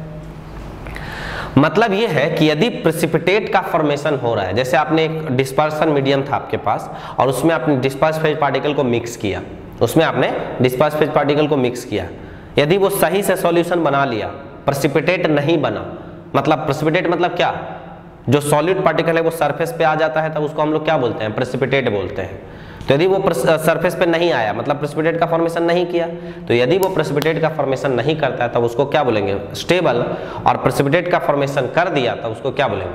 अनस्टेबल या फिर लेस स्टेबल। तो यहाँ देखिए, अब यहाँ पे मोर स्टेबल है और ये लेस स्टेबल है। क्यों? आप बताओ ना। अभी मैंने क्या बोला कि लायोफिलिक सॉल्यूशन क्या होता है? जिसमें सॉल्यूट के पार्टिकल और सॉल्वेंट पार्टिकल के बीच में बेहतर बॉन्डिंग हो, सॉल्यूट पार्टिकल और सॉल्वेंट पार्टिकल के बीच में बेहतर बॉन्डिंग हो। तो जब बेहतर बॉन्डिंग है तो आप बताओ कभी भी उसका प्रेसिपिटेशन पॉसिबल है? नहीं। वो मिक्स करके रखेगा ना एक दूसरे को, तो मिक्स करके रखेगा तो कभी प्रेसिपिटेशन पॉसिबल है? नहीं। तो प्रेसिपिटेट नहीं बनेगा तो हम क्या बोलेंगे? सॉल्यूशन ज्यादा स्टेबल है, मोर स्टेबल है। लेकिन इस केस में लायोफोबिक में क्या हो रहा है? वहां पे बेहतर बॉन्डिंग नहीं है, किसके बीच में? डिस्पर्स फेज और डिस्पर्सन मीडियम के बीच में। तो जब बेहतर बॉन्डिंग नहीं होगा तो ऑब्वियस सी बात है थोड़ी देर के बाद कहां आ जाएगा? सरफेस पे आ जाएगा। तो सरफेस पे आ जाएगा तो उसको हम लोग क्या बोल देंगे? Less stable. प्रेसिपिटेट तुरंत बना देगा। तो प्रेसिपिटेट यदि बना रहा है मतलब हम इसको क्या बोल दिए? Lyophobic sols. Clear? Next, reversibility. Reversibility ये होता है रिवर्सिबल विद टेम्परेचर होता है और ये इरिवर्सिबल होता है। अब ये होता क्या है सुनिएगा ध्यान से। जैसे मान लो हमने अभी आपको क्या बताया, क्योंकि जो लायोफिलिक सोल्स है, जो लायोफिलिक सोल्स है, अब लायोफिलिक सोल्स में बेहतर बॉन्डिंग है किसके बीच में? डिस्पर्स फेज और डिस्पर्सन मीडियम के बीच में, तो वहां प्रेसिपिटेट का फॉर्मेशन नहीं होगा। लेकिन यदि किसी भी कंडीशन से सपोज प्रेसिपिटेट हो गया तो उसको इजीली आप रिवर्स कर सकते हो, वापस से आप उसको कोलाइडल सॉल्यूशन में कन्वर्ट कर सकते हो बाय इजीली सेकिंग और हीटिंग। आप स्मॉल टेम्परेचर के साथ उसको हीट करोगे ना तो तुरंत ही प्रेसिपिटेट से उसको कहां कन्वर्ट कर दोगे, कोलाइडल सॉल्यूशन में। कौन? लायोफिलिक सोल्स को। लेकिन लायोफिलिक के केस में नहीं हो पाया, एक बार प्रेसिपिटेट बन गया तो आप उसको फिर से आप कोलाइडल सॉल्यूशन में कन्वर्ट नहीं कर पाओगे। तो इसीलिए हम इसको क्या बोल रहे हैं, इरिवर्सिबल बोल रहे हैं। लेकिन ये क्या होता है, रिवर्सिबल विद टेम्परेचर, मतलब आप थोड़ा सा हीट कर दोगे तो जो प्रेसिपिटेट है वो वापस से किस में कन्वर्ट हो जाएगा, कोलाइडल सॉल्यूशन में। क्लियर है? तो रिवर्सिबल होता है कौन, लायोफिलिक, और इरिवर्सिबल होता है कौन, लायोफोबिक। क्लियर है? चलिए नेक्स्ट, सॉल्वेशन। ऑब्वियस सी बात है ज्यादा सॉल्वेशन होगा क्योंकि बेहतर बॉन्डिंग है, तो बेहतर बॉन्डिंग है डिस्पर्स फेज पार्टिकल का डिस्पर्सन मीडियम में, तो सॉल्वेशन ज्यादा होगा। और इसमें क्या होगा, lyophobic lower degree of solvation होगा, बेहतर बॉन्डिंग नहीं है। Clear? Lower degree of solvation. ठीक है? जनरल एग्जांपल्स, अब इसके examples mostly of organic nature, जैसे अभी हमने आपको बताया था ना, स्टार्च हो गया, जिलेटिन हो गया, इस लास्ट एग्जांपल में हमने आपको बताया था, देखिए स्टार्च हो गया, रबर सॉल्यूशन हो गया, जिलेटिन हो गया, ये सब किसके एग्जांपल्स हैं, लायोफिलिक्स के। तो ये सब कैसे ऑर्गेनिक कंपाउंड्स हैं, तो मोस्टली ऑर्गेनिक कंपाउंड्स कैसे होते हैं, लायोफिलिक सोल्स का प्रिपरेशन करते हैं। लेकिन जब आप इनऑर्गेनिक, जैसे ये आप बताओ आयरन जो है, फेरिक हाइड्रोक्साइड है, ये सब क्या है, ये एक इनऑर्गेनिक मटेरियल है। तो इनऑर्गेनिक मटेरियल कौन सा सॉल्यूशन फॉर्मेशन करते हैं, लायोफोबिक। सो ये सब कुछ बेसिक डिफरेंसेस थे जो कि आपको याद रखना है, सारे पॉइंट्स में याद रखना है, सारे इंपॉर्टेंट है। क्लियर है? क्लियर है? अरे बोलो क्लियर है ना? चलिए आगे बढ़ते हैं। नेक्स्ट है on the basis of type of the particles of the dispersed phase colloidal solution. मतलब कोलाइडल सॉल्यूशन के डिस्पर्स्ड फेज का टाइप कैसा है, स्मॉलर है, बिगर है, किस रेंज में है, इसके बेसिस पे हम क्लासिफाई करते हैं किसको, कोलाइडल सॉल्यूशन को। किसको? कोलाइडल सॉल्यूशन को। तो इसमें जो सबसे पहले हमें पढ़ना है वो कौन है, multi molecular colloids. Multi molecular colloids. अब ये मल्टी मॉलिक्यूलर कोलॉइड्स क्या है, सबसे पहले मैं आपको डेफिनेशन दिखाता हूं, समझना बहुत आसान है। देखिए यहाँ पे ऑन डिसोल्यूशन, मतलब जब हम मिक्सिंग करेंगे तो a large number of atoms और smaller molecules of a substance aggregate together to form species having size in the range of colloidal, in the range of या फिर in the colloidal range, the species thus formed are called as multimolecular colloids. मतलब क्या हुआ कि जैसे मान लो कि आपको एक कोलाइडल सॉल्यूशन का प्रिपरेशन करना है, तो जब कोलाइडल सॉल्यूशन का आपको प्रिपरेशन करना है तो आपका जो पार्टिकल्स का साइज रेंज होना चाहिए वो क्या होना चाहिए, 10 to the power of -7 centimetre से लेके 10 to the power of -5 centimetre के रेंज में होना चाहिए, हाँ या ना? ये रेंज हमने आपको उस समय बताया था। लेकिन आपने जो डिस्पर्सन मीडियम में पार्टिकल्स ऐड किया उसका साइज रेंज इस रेंज में नहीं था, तो कोलाइडल सॉल्यूशन का फॉर्मेशन नहीं करेगा। लेकिन अब क्या हुआ कि वो पार्टिकल्स डिस्पर्सन मीडियम में जाने के बाद खुद को एग्रीगेट करने लगे, बहुत सारे मॉलिक्यूल्स एक साथ कोलाइड मतलब कंबाइन होने लगे। तो जैसे ही कंबाइन होने के बाद यदि पार्टिकल साइज इस रेंज में आ गया तब जो सॉल्यूशन मिलेगा उसको हम लोग क्या बोलेंगे, कोलाइडल सॉल्यूशन बोल देंगे, हाँ या ना? तो यही यहाँ पे बोल रहा है कि जब डिसोल्यूशन आप कर रहे हो तो large number of smaller atoms और मॉलिक्यूल्स सब्सटेंस एग्रीगेट टुगेदर, मतलब एक साथ आ रहे हैं और फॉर्म कर रहा है कोलाइडल साइज पार्टिकल का, तो उसी को हम लोग क्या बोलते हैं, मल्टी मॉलिक्यूलर कोलाइड्स। इसका एग्जांपल क्या है, gold sol and sulphur sol. मतलब गोल्ड का जो कोलाइडल सॉल्यूशन बनाते हो या फिर सल्फर का जो कोलाइडल सॉल्यूशन बनाते हैं वो इसी कैटेगरी में आता है। मतलब पार्टिकल्स पहले जब आप ऐड करते हो तो कोलाइडल सॉल्यूशन से छोटा होता है, लेकिन फिर जब सॉल्यूशन मिक्स करते हैं तो आपस में कंबाइन होता है और कंबाइन होने के बाद वो इस साइज रेंज में आता है। और जैसे ही इस साइज रेंज में आएगा तो वो कौन सा सॉल्यूशन का प्रिपरेशन करेगा, कोलाइडल सॉल्यूशन का प्रिपरेशन करेगा, हाँ या ना? क्लियर हुआ? चलिए नेक्स्ट है मैक्रोमोलिक्यूलर कोलॉइड्स। नेक्स्ट है मैक्रोमोलिक्यूलर कोलॉइड्स। सो हमने पहले डिस्कस किया इसके बारे में, किया मल्टीमोलिक्यूलर कोलॉइड्स के बारे में। अभी नेक्स्ट किसके बारे में है, मैक्रोमोलिक्यूलर कोलॉइड्स के बारे में। मैक्रोमोलिक्यूलर कोलॉइड्स क्या होता है, देखिए यहाँ पे, macromolecules in suitable solvent form solution in which the size of macromolecules may be in the colloidal range. Such system are called macromolecular colloids. बहुत सिंपल है। जैसे इसमें क्या हो रहा था, समझो बहुत आसान है। इसमें क्या हो रहा था कि छोटे छोटे पार्टिकल्स मिलके एक कोलाइडल साइज रेंज पार्टिकल बना रहे थे, तब हम लोग उसको क्या बोल रहे थे, मल्टी मॉलिक्यूलर कोलाइड्स। अब मैक्रो मॉलिक्यूलर कोलाइड्स में क्या होंगे, बड़े पार्टिकल्स होंगे, अब वो डिसोसिएट करके कहाँ आ जाएंगे, कोलाइडल साइज रेंज में आ जाएंगे। तो कोलाइडल साइज रेंज में आ जाएगा तब उसको हम लोग क्या बोल देंगे, मैक्रो मॉलिक्यूलर कोलाइड्स। और इसके एग्जाम्पल क्या है आपके, starch, cellulose, proteins and enzymes. So ये सब एग्जांपल है किसके, ये सब नेचुरल कंपाउंड्स है। और ये जो है आपका पॉलीथीन हो गया, नाइलॉन हो गया, या फिर पॉलीस्टाइरीन हो गया, ये सब किसके, मैनमेड है, सिंथेटिक है। कौन सा, मैक्रोमोलिकुलर कोलाइड्स। क्लियर, कोई डाउट। सो हमने अभी टाइप ऑफ पार्टिकल्स के बेसिस पे हमने दो अभी पढ़े हैं, अभी और आगे पढ़ना है। सो फर्स्ट है मल्टी मॉलिक्यूलर कोलाइड्स, सेकेंड है मैक्रोमोलिकुलर कोलाइड्स। अब मल्टी मॉलिक्यूलर कोलाइड्स क्या होता है, सो मल्टी मॉलिक्यूलर मतलब छोटे पार्टिकल्स एक साथ कंबाइन होकर बड़े साइज के पार्टिकल्स बनाएंगे, और यदि वो इस साइज रेंज में आ गया तो हम लोग उसको क्या बोलेंगे, मल्टी मॉलिक्यूलर कोलाइड्स। और मैक्रो मॉलिक्यूलर कोलाइड्स क्या होगा, तो जब बड़े साइज के पार्टिकल छोटे डिसोसिएट होके जब इस साइज रेंज में आएंगे तब हम लोग उसको क्या बोलेंगे, मैक्रो मॉलिक्यूलर कोलाइड्स। क्लियर है यहाँ तक। चलिए नेक्स्ट जो हमें पढ़ना है, ओके, सो हम लोग को अभी नेक्स्ट जो डिस्कस करना है वो है हमारा क्या, एसोसिएटेड कोलॉइड्स। नेक्स्ट जो डिस्कस करना है वो है हमारा एसोसिएटेड कोलॉइड्स। अब ये एसोसिएटेड कोलॉइड्स क्या होता है समझिएगा, बहुत सिंपल सी बात है। अभी तक हम लोग जो डिस्कस किए वो क्या था, एक था हमारा मल्टी मॉलिक्यूलर कोलॉइड्स और दूसरा क्या था, मैक्रो मॉलिक्यूलर कोलॉइड्स। एक मल्टी मॉलिक्यूलर कोलॉइड्स और दूसरा मैक्रो मॉलिक्यूलर कोलॉइड्स। अब जो थर्ड डिस्कस करना है वो है हमारा क्या, ये है हमारा, ये है एसोसिएटेड कोलॉइड्स। अब ये एसोसिएटेड कोलॉइड्स क्या होता है समझिए, बहुत सिंपल सी बात है। जैसे हमने आपको मल्टी मॉलिक्यूलर और मैक्रो मॉलिक्यूलर समझाया, वैसे ही ये भी बहुत सिंपल सी बात है। एसोसिएटेड कोलॉइड्स क्या होता है देखिए, there are some substance which at low concentration, there are some substance which at low concentration behaves like a normal strong electrolyte, but at higher concentration exhibit colloidal behavior due to formation of aggregates, due to formation of aggregates। क्या होता है, थोड़ा सा मैं आपको पीछे के classes में लेके जाता हूँ, इसको समझने के लिए मैं थोड़ा सा आपको पीछे लेके चलता हूँ। पीछे कहाँ पे लेके चल रहा हूँ देखिए, बहुत बेसिक बातें आपको बताना है मुझे। जब इलेक्ट्रोकेमिस्ट्री जब आप लोग पढ़ रहे होंगे, जब आप लोग इलेक्ट्रोकेमिस्ट्री पढ़ रहे होंगे तो आपको एक टर्म में मिला होगा, इनफाइनाइट डाइल्यूशन। मिला था क्या, जब आप लोग इलेक्ट्रोकेमिस्ट्री पढ़ रहे होंगे तो उस समय खोलरॉस लॉ मिला होगा। खोलरॉस लॉ तो याद होगा, इनफाइनाइट डाइल्यूशन में भी नहीं याद हो, लेकिन खोलरॉस लॉ तो याद होगा।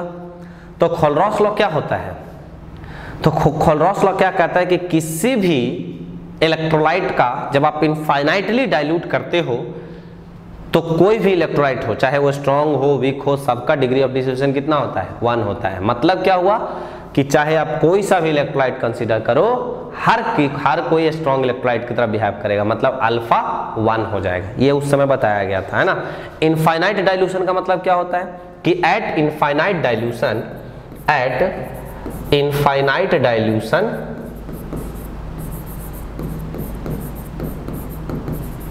इनफाइनाइट डाइल्यूशन मतलब क्या कि आपने V को इन्फिनिटी तक लेके चले गए, मतलब इनफाइनाइट टाइम्स डाइल्यूट कर दिए। तो आप बताओ मोलैरिटी जो होगा वो क्या होता है, N/V होता है।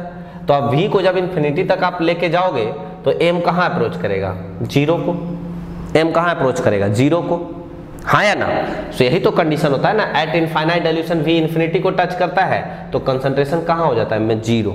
सो हम क्या बोल रहे थे कि at infinitely diluted solution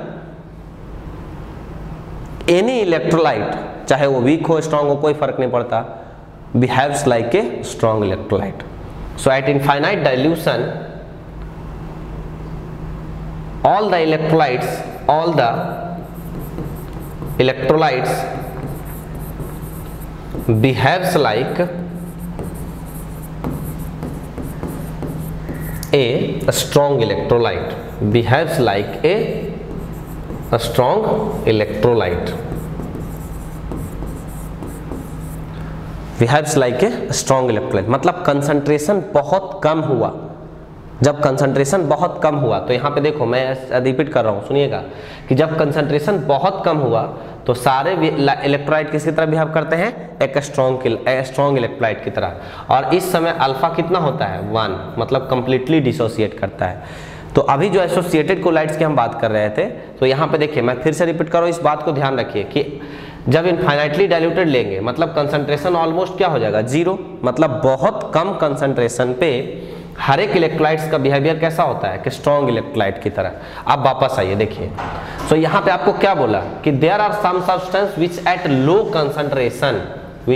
concentration behaves as a normal strong electrolyte, मतलब कंसंट्रेशन आपने यदि कम रखा है तो वो किसकी तरह बिहेव करता है, एक स्ट्रॉन्ग इलेक्ट्रोलाइट की तरह। लेकिन जैसे ही सॉल्यूशन में आप उसका कंसंट्रेशन इंक्रीज करोगे, बट एट हायर कंसंट्रेशन, जैसे ही सॉल्यूशन में आप उसका कंसंट्रेशन इंक्रीज करोगे उसका बिहेवियर कैसा हो जाता है, उसका behaviour exhibit colloidal behaviour due to formation of aggregate. मतलब जब आप कंसंट्रेशन धीरे धीरे इंक्रीज करोगे तो पार्टिकल्स एक दूसरे के साथ कोलाइड होना शुरू हो जाता है, कंबाइन होना शुरू हो जाते हैं और एक एग्रीगेट का फॉर्मेशन करता है। और यदि एग्रीगेट के फॉर्मेशन के बाद उसका पार्टिकल साइज रेंज कुछ इस रेंज में हुआ, 10⁻⁻7 सेंटीमीटर से 10⁻⁻5 सेंटीमीटर के रेंज में आया, तब हम क्या बोल देंगे, वो कोलाइडल सॉल्यूशन का फॉर्मेशन किया है, हाँ या ना। तो क्लियर हुआ, समझ में आया पॉइंट मैंने क्या बोला, कि जब भी आपको एक इलेक्ट्रोलाइट कंसीडर कर रहे हो और उसका कंसंट्रेशन आपने कम रखा है, तो वो एक स्ट्रॉन्ग इलेक्ट्रोलाइट की तरह बिहेव करेगा। लेकिन जब उसका कंसंट्रेशन धीरे धीरे आप इंक्रीज करोगे तो उसका वो क्या होता है, आपस में पार्टिकल जो है इलेक्ट्रोलाइट के जो पार्टिकल्स है वो आपस में एक दूसरे के साथ कंबाइन होना शुरू हो जाते हैं और कंबाइन होने के बाद वो एग्रीगेट्स का फॉर्मेशन करते हैं। और एग्रीगेट्स का यदि साइज रेंज इस रेंज में आ गया तब ऑब्वियस सी बात है वो कोलाइडल सॉल्यूशन का फॉर्मेशन कर लेगा, हाँ या ना। अब देखिए, तो जो एग्रीगेटेड पार्टिकल्स होता है उसको हम लोग क्या बोलते हैं, मीसेल। याद रखिएगा इसको, जो एग्रीगेटेड पार्टिकल्स होता है उसको हम लोग क्या बोलते हैं, मीसेल। क्या बोलते हैं, मीसेल। जो एग्रीगेटेड पार्टिकल्स होता है उसको हम लोग क्या बोलते हैं, मीसेल। एंड इसके वजह से जो इस तरीके से कोलाइडल सॉल्यूशन का फॉर्मेशन होता है इसको हम लोग बोलते हैं एसोसिएटेड कोलॉइड्स। मतलब पार्टिकल्स पहले तो लो कंसंट्रेशन होगा तो एक स्ट्रॉन्ग इलेक्ट्रोलाइट की तरह बिहेव करेगा, फिर उसके बाद उसमें कंसंट्रेशन आप इंक्रीज करो तो एग्रीगेट पार्टिकल्स का फॉर्मेशन करता है। उसी एग्रीगेटेड पार्टिकल्स को हम लोग मीसेल कहते हैं। और इस प्रोसेस के थ्रू जो कोलाइडल सॉल्यूशन का प्रिपरेशन हुआ उसी को हम लोग क्या बोलते हैं, associated colloids. Got it, clear. अब दूसरा एक टर्म होता है क्राफ्ट टेम्परेचर। क्या होता है, क्राफ्ट टेम्परेचर। ये क्या होता है, तो the formation of micelle takes place only above a particular temperature called as kraft temperature. मतलब क्या हुआ कि जो मिसेल का फॉर्मेशन हुआ, मतलब ये जो पार्टिकल्स एग्रीगेट कर रहे हैं इलेक्ट्रोलाइट के, ये एक सर्टेन टेम्परेचर से ऊपर होता है। यदि उस टेम्परेचर से आपने कम रखा तो कभी भी मिसेल का फॉर्मेशन नहीं होगा, मतलब एसोसिएटेड कोलाइड्स का कभी भी फॉर्मेशन नहीं होगा। तो वही जो मिनिमम टेम्परेचर होता है उसी को हम लोग क्या बोलते हैं, क्राफ्ट टेम्परेचर। डायरेक्टली क्वेश्चंस पूछा जाएगा इससे, व्हाट इज क्राफ्ट टेम्परेचर, और 4 स्टेटमेंट आपको लिख के दे देगा, उसमें से कोई एक स्टेटमेंट सही होगा। क्या है, बहुत सिंपल सी बात है ना दोस्त। आप बोलो, क्या बोला, क्राफ्ट टेम्परेचर, कि जिस टेम्परेचर से ऊपर मिसेल का फॉर्मेशन होता है उसी को हम लोग क्या बोलेंगे, क्राफ्ट टेम्परेचर। सिंपल है, याद रखना आसान है। जिस टेम्परेचर से ऊपर मिसेल का फॉर्मेशन होगा, मिसेल मतलब एसोसिएटेड कोलाइड्स का फॉर्मेशन होगा, उसी को हम लोग क्या बोलेंगे, क्राफ्ट टेम्परेचर बोलेंगे। क्लियर है, आसान है या नहीं है। चलिए next term important, critical micelle concentration. Next important term है क्रिटिकल मिसेल कंसंट्रेशन। अब ये क्रिटिकल मिसेल कंसंट्रेशन क्या होता है समझिएगा, इंपॉर्टेंट है, ध्यान दीजिएगा। क्रिटिकल मिसेल कंसंट्रेशन क्या होता है समझिए। The minimum concentration above which micelle formation takes place is called critical micelle concentration. अभी देखो, जैसे जब हम आपको डिस्कस कर रहे थे यहाँ पे, जब हम आपको यहाँ डिस्कस कर रहे थे तो हमने क्या बोला था, एसोसिएटेड कोलाइड्स का फॉर्मेशन कब होता है, तो जब आप लो कंसंट्रेशन रखे हो तो एक स्ट्रॉन्ग इलेक्ट्रोलाइट की तरह बिहेव करेगा। लेकिन आप कंसंट्रेशन धीरे धीरे इंक्रीज करोगे तो पार्टिकल्स आपस में एग्रीगेट होते हैं, एक दूसरे के साथ कंबाइन होते हैं और तब जाके मिसेल का फॉर्मेशन होता है। तो वही बोल रहा है कि जिस मिनिमम कंसंट्रेशन पे इस मिसेल का फॉर्मेशन स्टार्ट होता है उसी मिनिमम कंसंट्रेशन को हम लोग क्या बोलते हैं, critical micelle concentration. So short form में हम क्या बोल सकते हैं, सिंपली क्या बोल सकते हैं, the minimum concentration above which micelle formation takes place is called critical micelle concentration. Clear? Any doubt? No. चलिए आगे बढ़ते हैं। अब इसके क्या क्या क्लासिफिकेशन है, इसके अंदर कौन कौन आता है? तो soaps and synthetic detergents belong to this class, मतलब ये जो सोप और सिंथेटिक डिटर्जेंट है इसमें मिसेल का फॉर्मेशन होता है, इसमें मिसेल का फॉर्मेशन होता है। कैसे होता है अभी पढ़ेंगे इसके बारे में। For the soap CMC value जो है वो 10 टू द पावर ऑफ -4 से 10 to the power of -3 mole per litre के अंदर आता है। मैंने क्या बोला कि जो सोप्स है जो हमारा सोप्स है, सोप्स के लिए जो CMC वैल्यू है वो 10 to the power of -3 to 10 to the power of -10 to -4 से 10 to the power of -3 mole per litre के बीच में आता है। Next, the colloids have both lyophilic and lyophobic part, मतलब ये जो सोप के थ्रू मिसेल का फॉर्मेशन हुआ उसमें हमारा लायोफिलिक पार्ट भी होता है और लायोफोबिक पार्ट भी होता है। क्या होता है, कैसे होता है, अभी हम लोग आगे डिस्कस करेंगे। तो अभी हमने आपको क्रिटिकल मिसेल कंसंट्रेशन बताया, क्राफ्ट टेम्परेचर बताया और एसोसिएटेड कोलॉइड्स के बारे में बताया।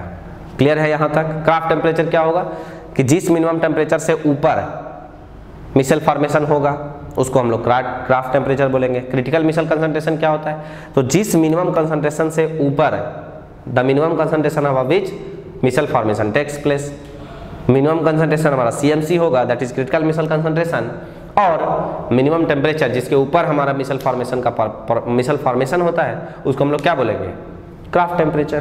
क्लियर है? कोई डाउट? चलिए नेक्स्ट आइए देखिए, जैसे हमने आपको बोला था कि जो soap and synthetic detergent are belong to this class, तो जितने भी हम सोप्स यूज करते हैं या फिर जो सिंथेटिक डिटर्जेंट्स हम लोग यूज करते हैं उन सब में ऑलमोस्ट ये हमारा कंपाउंड होता है। कौन सा कंपाउंड? सोडियम स्टीरिएट। कौन सा कंपाउंड? सोडियम स्टीरिएट। ये हमारा कंपाउंड उन सब में एग्जिस्ट करता है, सोडियम स्टीरिएट। इसका मॉलिक्यूलर फार्मूला क्या लिखा हुआ है पे देखिएगा, मैं यहाँ पे फिर से लिख दे रहा हूँ। इसका मॉलिक्यूलर फार्मूला होता है C7H35 COO-Na+, जिसका यहाँ पे बॉन्डलाइन स्ट्रक्चर आपको दिखा रखा है, बॉन्डलाइन स्ट्रक्चर यहाँ दिखा रहा है। तो ये का C17 अप टू दिस तक आपका C17 हो गया और फिर यहाँ पर COO-Na+, ये होता है, इसका नाम क्या है, सोडियम स्टीरिएट। क्या नाम है? सोडियम स्टीरिएट। ये हर एक यही रिस्पॉन्सिबल होता है झाग बनाने के लिए। क्लियर? अब देखो, अब इसमें लायोफिलिक पार्ट भी होता है और लायोफोबिक पार्ट भी होता है। तो अब लायोफिलिक सॉल्यूशन में या लायोफोबिक सॉल्यूशन में एज अ डिस्पर्सन मीडियम यदि आप वाटर यूज करते हो ना, तो उस सॉल्यूशन को हम लोग हाइड्रोफिलिक या हाइड्रोफोबिक बोलते हैं। क्या बोलते हैं? जब आप लायोफिलिक सॉल्यूशन या लायोफोबिक सॉल्यूशन में एज अ डिस्पर्सन मीडियम, मतलब एज अ सॉल्वेंट आप वाटर यूज करते हो, तब उस सॉल्यूशन को एक स्पेशली हम नेम देते हैं, क्या? हाइड्रोफिलिक या फिर हाइड्रोफोबिक। क्या मैंने बोला कि जब लायोफिलिक सॉल्यूशन या लायोफोबिक सॉल्यूशन में एज अ डिस्पर्सन मीडियम आपने पानी यूज किया है, तो उस सॉल्यूशन को स्पेशली नेम क्या देते हैं, हाइड्रोफिलिक या हाइड्रोफोबिक। क्लियर है? अब एक बात बताइए, वाटर पोलर होता है या नॉन पोलर? वाटर पोलर होता है या नॉन पोलर होता है? पोलर होता है, हाँ या ना? आप देखो ना मेरे दोस्त, ये जो वाटर का हमने स्ट्रक्चर ड्रॉ किया है, ये H और ये H है। आप बताओ इसके ऊपर चार्ज क्या होता है, डेल्टा पॉजिटिव, इसके ऊपर डेल्टा पॉजिटिव और इसके ऊपर क्या होता है, डेल्टा नेगेटिव, हाँ या ना? तो ये कैसा हुआ, पोलर या नॉन पोलर? पोलर। और एक बात आपको ये बात पता होगा कि पोलर मॉलिक्यूल हमेशा पोलर मॉलिक्यूल के साथ बॉन्ड बनाता है और नॉन पोलर मॉलिक्यूल हमेशा नॉन पोलर मॉलिक्यूल के साथ ही बॉन्ड बनाता है। तो आप एक बात बताइए कि जब हम इस कार्बन चेन की बात कर रहे हैं, सबसे पहले हम इस कार्बन चेन की बात कर रहे हैं और एक हमारा ये फंक्शनल ग्रुप है, तो आप बताओ इन दोनों में से ये जो कार्बन चेन है ये पोलर है या नॉन पोलर है? कहीं पे इस पे चार्ज आपको दिखाई दे रहा है? नहीं। तो ये हमारा पार्ट कैसा हुआ, ये हमारा जो कार्बन चेन हुआ ये नॉन पोलर पार्ट हुआ। कौन सा पार्ट हुआ? Non polar part. अब जब ये नॉन पोलर पार्ट है और ये कैसा पार्ट हो गया, ये हमारा हो गया पोलर पार्ट। कैसा हो गया? ये हमारा हो गया पोलर पार्ट, क्योंकि इस पे कहाँ निगेटिव चार्ज आपको दिखाई दे रहा है। तो निगेटिव चार्ज मतलब पोलर या नॉन पोलर? पोलर, तो पोलर पार्ट ये हो गया। अब आप बताइए, एक बात बताइए, सो वाटर पोलर है और ये भी पोलर है, तो इन दोनों के बीच में क्या होगा? बॉन्डिंग होगा, और जहां बॉन्डिंग होता है वहीं पे हम क्या बोलते हैं? हाइड्रोफिलिक या लायोफिलिक, हाँ या ना? तो आप यहाँ वाटर पोलर है और ये भी पोलर है, तो इन दोनों के बीच में बॉन्डिंग हुआ, तो इसको हम लोग क्या बोल देंगे? हाइड्रोफिलिक। और ये नॉन पोलर है और ये पोलर है, तो आप बताओ कि वाटर जब पोलर है, वाटर जब पोलर है तो वाटर के साथ, वाटर जब पोलर है तो आप बताओ कि इस नॉन पोलर पार्ट का क्या इस वाटर के साथ बॉन्डिंग हो पाएगा? नहीं। तो जब डिस्पर्स्ड फेज का डिस्पर्सन मीडियम के साथ बॉन्डिंग नहीं होता है तब हम उसको लायोफिलिक, लायोफोबिक या फिर वाटर जब यूज करते हैं तो हाइड्रोफोबिक बोलते हैं, और जब डिस्पर्स्ड फेज का डिस्पर्सन मीडियम के साथ बॉन्डिंग होता है तब हम उसको क्या बोलते हैं? हाइड्रोफिलिक या लायोफिलिक बोलते हैं। तो यहाँ पे देख लो, ये हमारा हाइड्रोफिलिक पार्ट हुआ क्योंकि ये पोलर है, और ये हमारा क्या हो गया? हाइड्रोफोबिक पार्ट हो गया। क्यों? क्योंकि ये नॉन पोलर है तो वाटर के साथ बॉन्डिंग नहीं बना पाएगा।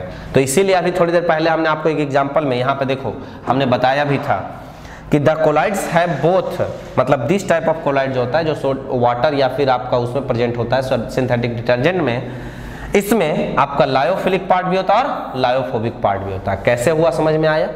सो देख लो, क्योंकि यहाँ पे नॉन पोलर पार्ट है तो वाटर के साथ कंबाइन नहीं होगा, तो ये हाइड्रोफोबिक हो गया, और ये पोलर है वाटर के साथ कंबाइन हो सकता है, तो ये कैसा हुआ? हाइड्रोफिलिक पार्ट हुआ। क्लियर? अब इसी चीज को बॉन्डलाइन स्ट्रक्चर में आपको दिखा दिया। क्लियर है? अब देखिए नेक्स्ट, अब क्या होता है कि जैसे देखिए, तो जितने भी यहाँ हमारा क्या है? वाटर है। अब वाटर के साथ बॉन्ड कौन बनाएगा? वाटर के साथ बॉन्ड कौन बनाएगा? हाइड्रोफिलिक या हाइड्रोफोबिक? ऑब्वियस सी बात है हाइड्रोफिलिक। हाइड्रोफोबिक तो बाहर बॉन्ड नहीं बनाता, तो ये हमारा पार्ट कौन सा है? हाइड्रोफोबिक पार्ट है। ये कौन सा पार्ट है? हाइड्रोफोबिक पार्ट है। और ये कौन सा पार्ट है? हाइड्रोफिलिक पार्ट है। ये हमारा हाइड्रोफोबिक है, ये हमारा हाइड्रोफिलिक है, और ये पार्ट कौन सा है? हाइड्रोफोबिक है। तो हाइड्रोफोबिक वाटर से बाहर में है, हाइड्रोफोबिक हमारा वाटर से बाहर में है, और हाइड्रोफिलिक वाटर के अंदर है। तो जो वाटर के अंदर है ये आपस में क्या होता है? अब देखिए यहाँ पे ये हमारा वाटर में इस तरीके से वो डिस्ट्रीब्यूटेड होता है, लेकिन जब आप धीरे धीरे कंसंट्रेशन इंक्रीज करोगे, जब आप कंसंट्रेशन इंक्रीज करोगे कोलाइडल सॉल्यूशन का, ये कंसंट्रेशन कम था तो अलग अलग आयंस के फॉर्मेट में रह रहा था, लेकिन जैसे जैसे धीरे धीरे इसका कंसंट्रेशन इंक्रीज करोगे ये आपस में कंबाइन होना शुरू हो जाता है, और एक साथ कौन सा पार्ट आ जाता है? हाइड्रोफोबिक पार्ट एक साथ आ जाता है, और बाहर में कौन रहता है? Hydrophilic part. बाहर में कौन सा पार्ट होता है? हाइड्रोफिलिक पार्ट, और हाइड्रोफोबिक पार्ट एक साथ अंदर में आ जाता है। तो जब इस तरीके से कंबाइन होके एक बड़े साइज के पार्टिकल का फॉर्मेशन करता है, इसी को हम लोग क्या बोलते हैं? मिसेल बोलते हैं, हाँ या ना? तो हमने क्या बोला था कि जब आप कंसंट्रेशन कम रखोगे तो वो एक स्ट्रॉन्ग इलेक्ट्रोलाइट की तरह बिहेव करेगा, लेकिन जब आप कंसंट्रेशन इंक्रीज करोगे तब पार्टिकल्स आपस में कंबाइन होना शुरू हो जाते हैं। तो यहाँ देखो ना, इतने सारे पार्टिकल्स सोडियम स्टेरेट के कंबाइन हो रहे हैं कि नहीं आपस में? तो जब आपस में कंबाइन होंगे तो वो जो कंबाइन होने के बाद जो एग्रीगेटेड फॉर्म होता है उसी को हम लोग क्या बोलते हैं? मिसेल बोलते हैं। तो यही हमारा इस तरीके से मिसेल का फॉर्मेशन होता है कि जब कंसंट्रेशन की इंक्रीज किए तो पार्टिकल्स आपस में जाके कोलाइड होना शुरू हो, कंबाइन होना शुरू हो जाता है, और कंबाइन करके क्या बनाता है? आपका मिसेल बनाता है। तो this is the process of formation of micelle. Clear हुआ यहाँ तक कि मिसेल का कैसे फॉर्मेशन होता है? कोई डाउट? कुछ भी? कोई परेशानी? कोई कष्ट? नहीं। चलिए, कोई तकलीफ? ठीक है, फिर आगे बढ़ते हैं हम लोग। नेक्स्ट है प्रिपरेशन ऑफ, नेक्स्ट मेथड है प्रिपरेशन ऑफ कोलॉइड्स। अभी हम लोग कोलाइडल सॉल्यूशन का इंट्रोडक्शन पढ़ रहे थे, को टाइप्स ऑफ कोलाइडल सॉल्यूशन के बारे में डिस्कस, कितने टाइप्स के हो सकते हैं। तो तीन अलग अलग टाइप्स, हम तीन अलग अलग कंसिडरेशन पे हम कोलाइडल सॉल्यूशन को डिवाइड करते हैं। पहला कंसिडरेशन था physical state of disperse phase and dispersion medium. दूसरा क्लासिफिकेशन था on the basis of nature of interaction between dispersed phase and dispersion medium, और थर्ड था particles on the basis of particles of the dispersed phase।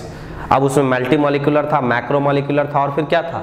Associated colloids था, जिसमें हमने micelle के बारे में पढ़ा, मिसेल फॉर्मेशन कैसे होता है ये भी देखा हमने।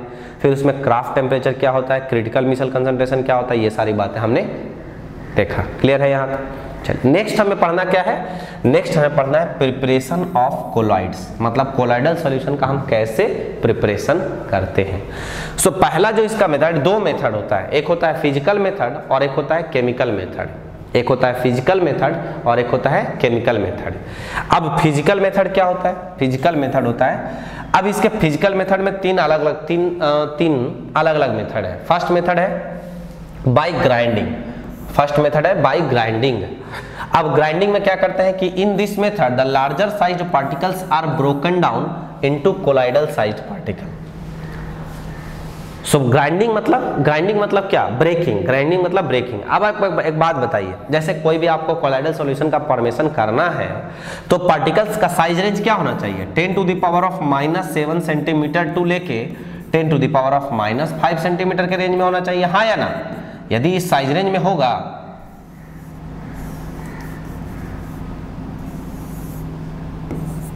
10 to the power of -5 centimetre के रेंज में होना चाहिए। यदि इस साइज रेंज में हुआ तो हम क्या बोलेंगे कि ये कोलॉइडल सॉल्यूशन का फॉर्मेशन करेगा, हाँ या ना। लेकिन इससे यदि बड़ा हो गया तो कर पाएगा, नहीं कर पाएगा। तो वही बोल रहा है कि जो ग्राइंडिंग मेथड में हम लोग क्या करते हैं कि जो बड़े साइज के पार्टिकल्स हैं उसको हम ब्रोकन डाउन करते हैं, तोड़ते हैं और तोड़ करके कहाँ लेके आते हैं उसको, कोलाइडल साइज रेंज में आते हैं, कोलाइडल साइज पार्टिकल में लेके आते हैं, मतलब इस साइज रेंज में लेके आते हैं। तब जो हमें कोलाइडल सॉल्यूशन का फॉर्मेशन होगा, तब जो हमें कोलाइडल सॉल्यूशन मिलेगा उसको हम लोग क्या, तब जो हमें एक मतलब हम जब ब्रोक कर देंगे तब हमें क्या मिलेगा, कोलाइडल सॉल्यूशन मिल जाएगा। क्लियर है। नेक्स्ट होता है ब्रेडिक्स आर्क मेथड। नेक्स्ट है ब्रेडिक्स आर्क मेथड। अब इस ब्रेडिक्स आर्क मेथड क्या होता है समझिए। ब्रेडिक्स आर्क मेथड बहुत आसान है, कुछ है नहीं। इससे हम करते क्या है कि हम एक सॉल्यूशन लेते हैं, इसमें हम आपको पहले प्रैक्टिकली मैं आपको एक डिफरेंट वे में समझाता हूँ, फिर उसके बाद हम वापस यहाँ पे आएंगे, ठीक है। देखिए बहुत सिंपल है, इसमें कुछ है नहीं,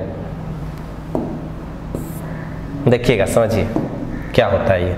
जैसे ब्रेडिक्स आर्क मेथड में हम क्या करते हैं कि हमारे पास एक बीकर होता है, ठीक है, हमारे पास एक बीकर होता है। इस बीकर में हम यहाँ पे एक जिस भी कंपाउंड्स का हमें सोल बनाना है, जिस भी मेटल, हम जनरली हैवी मेटल्स के लिए उसको यूज करते हैं।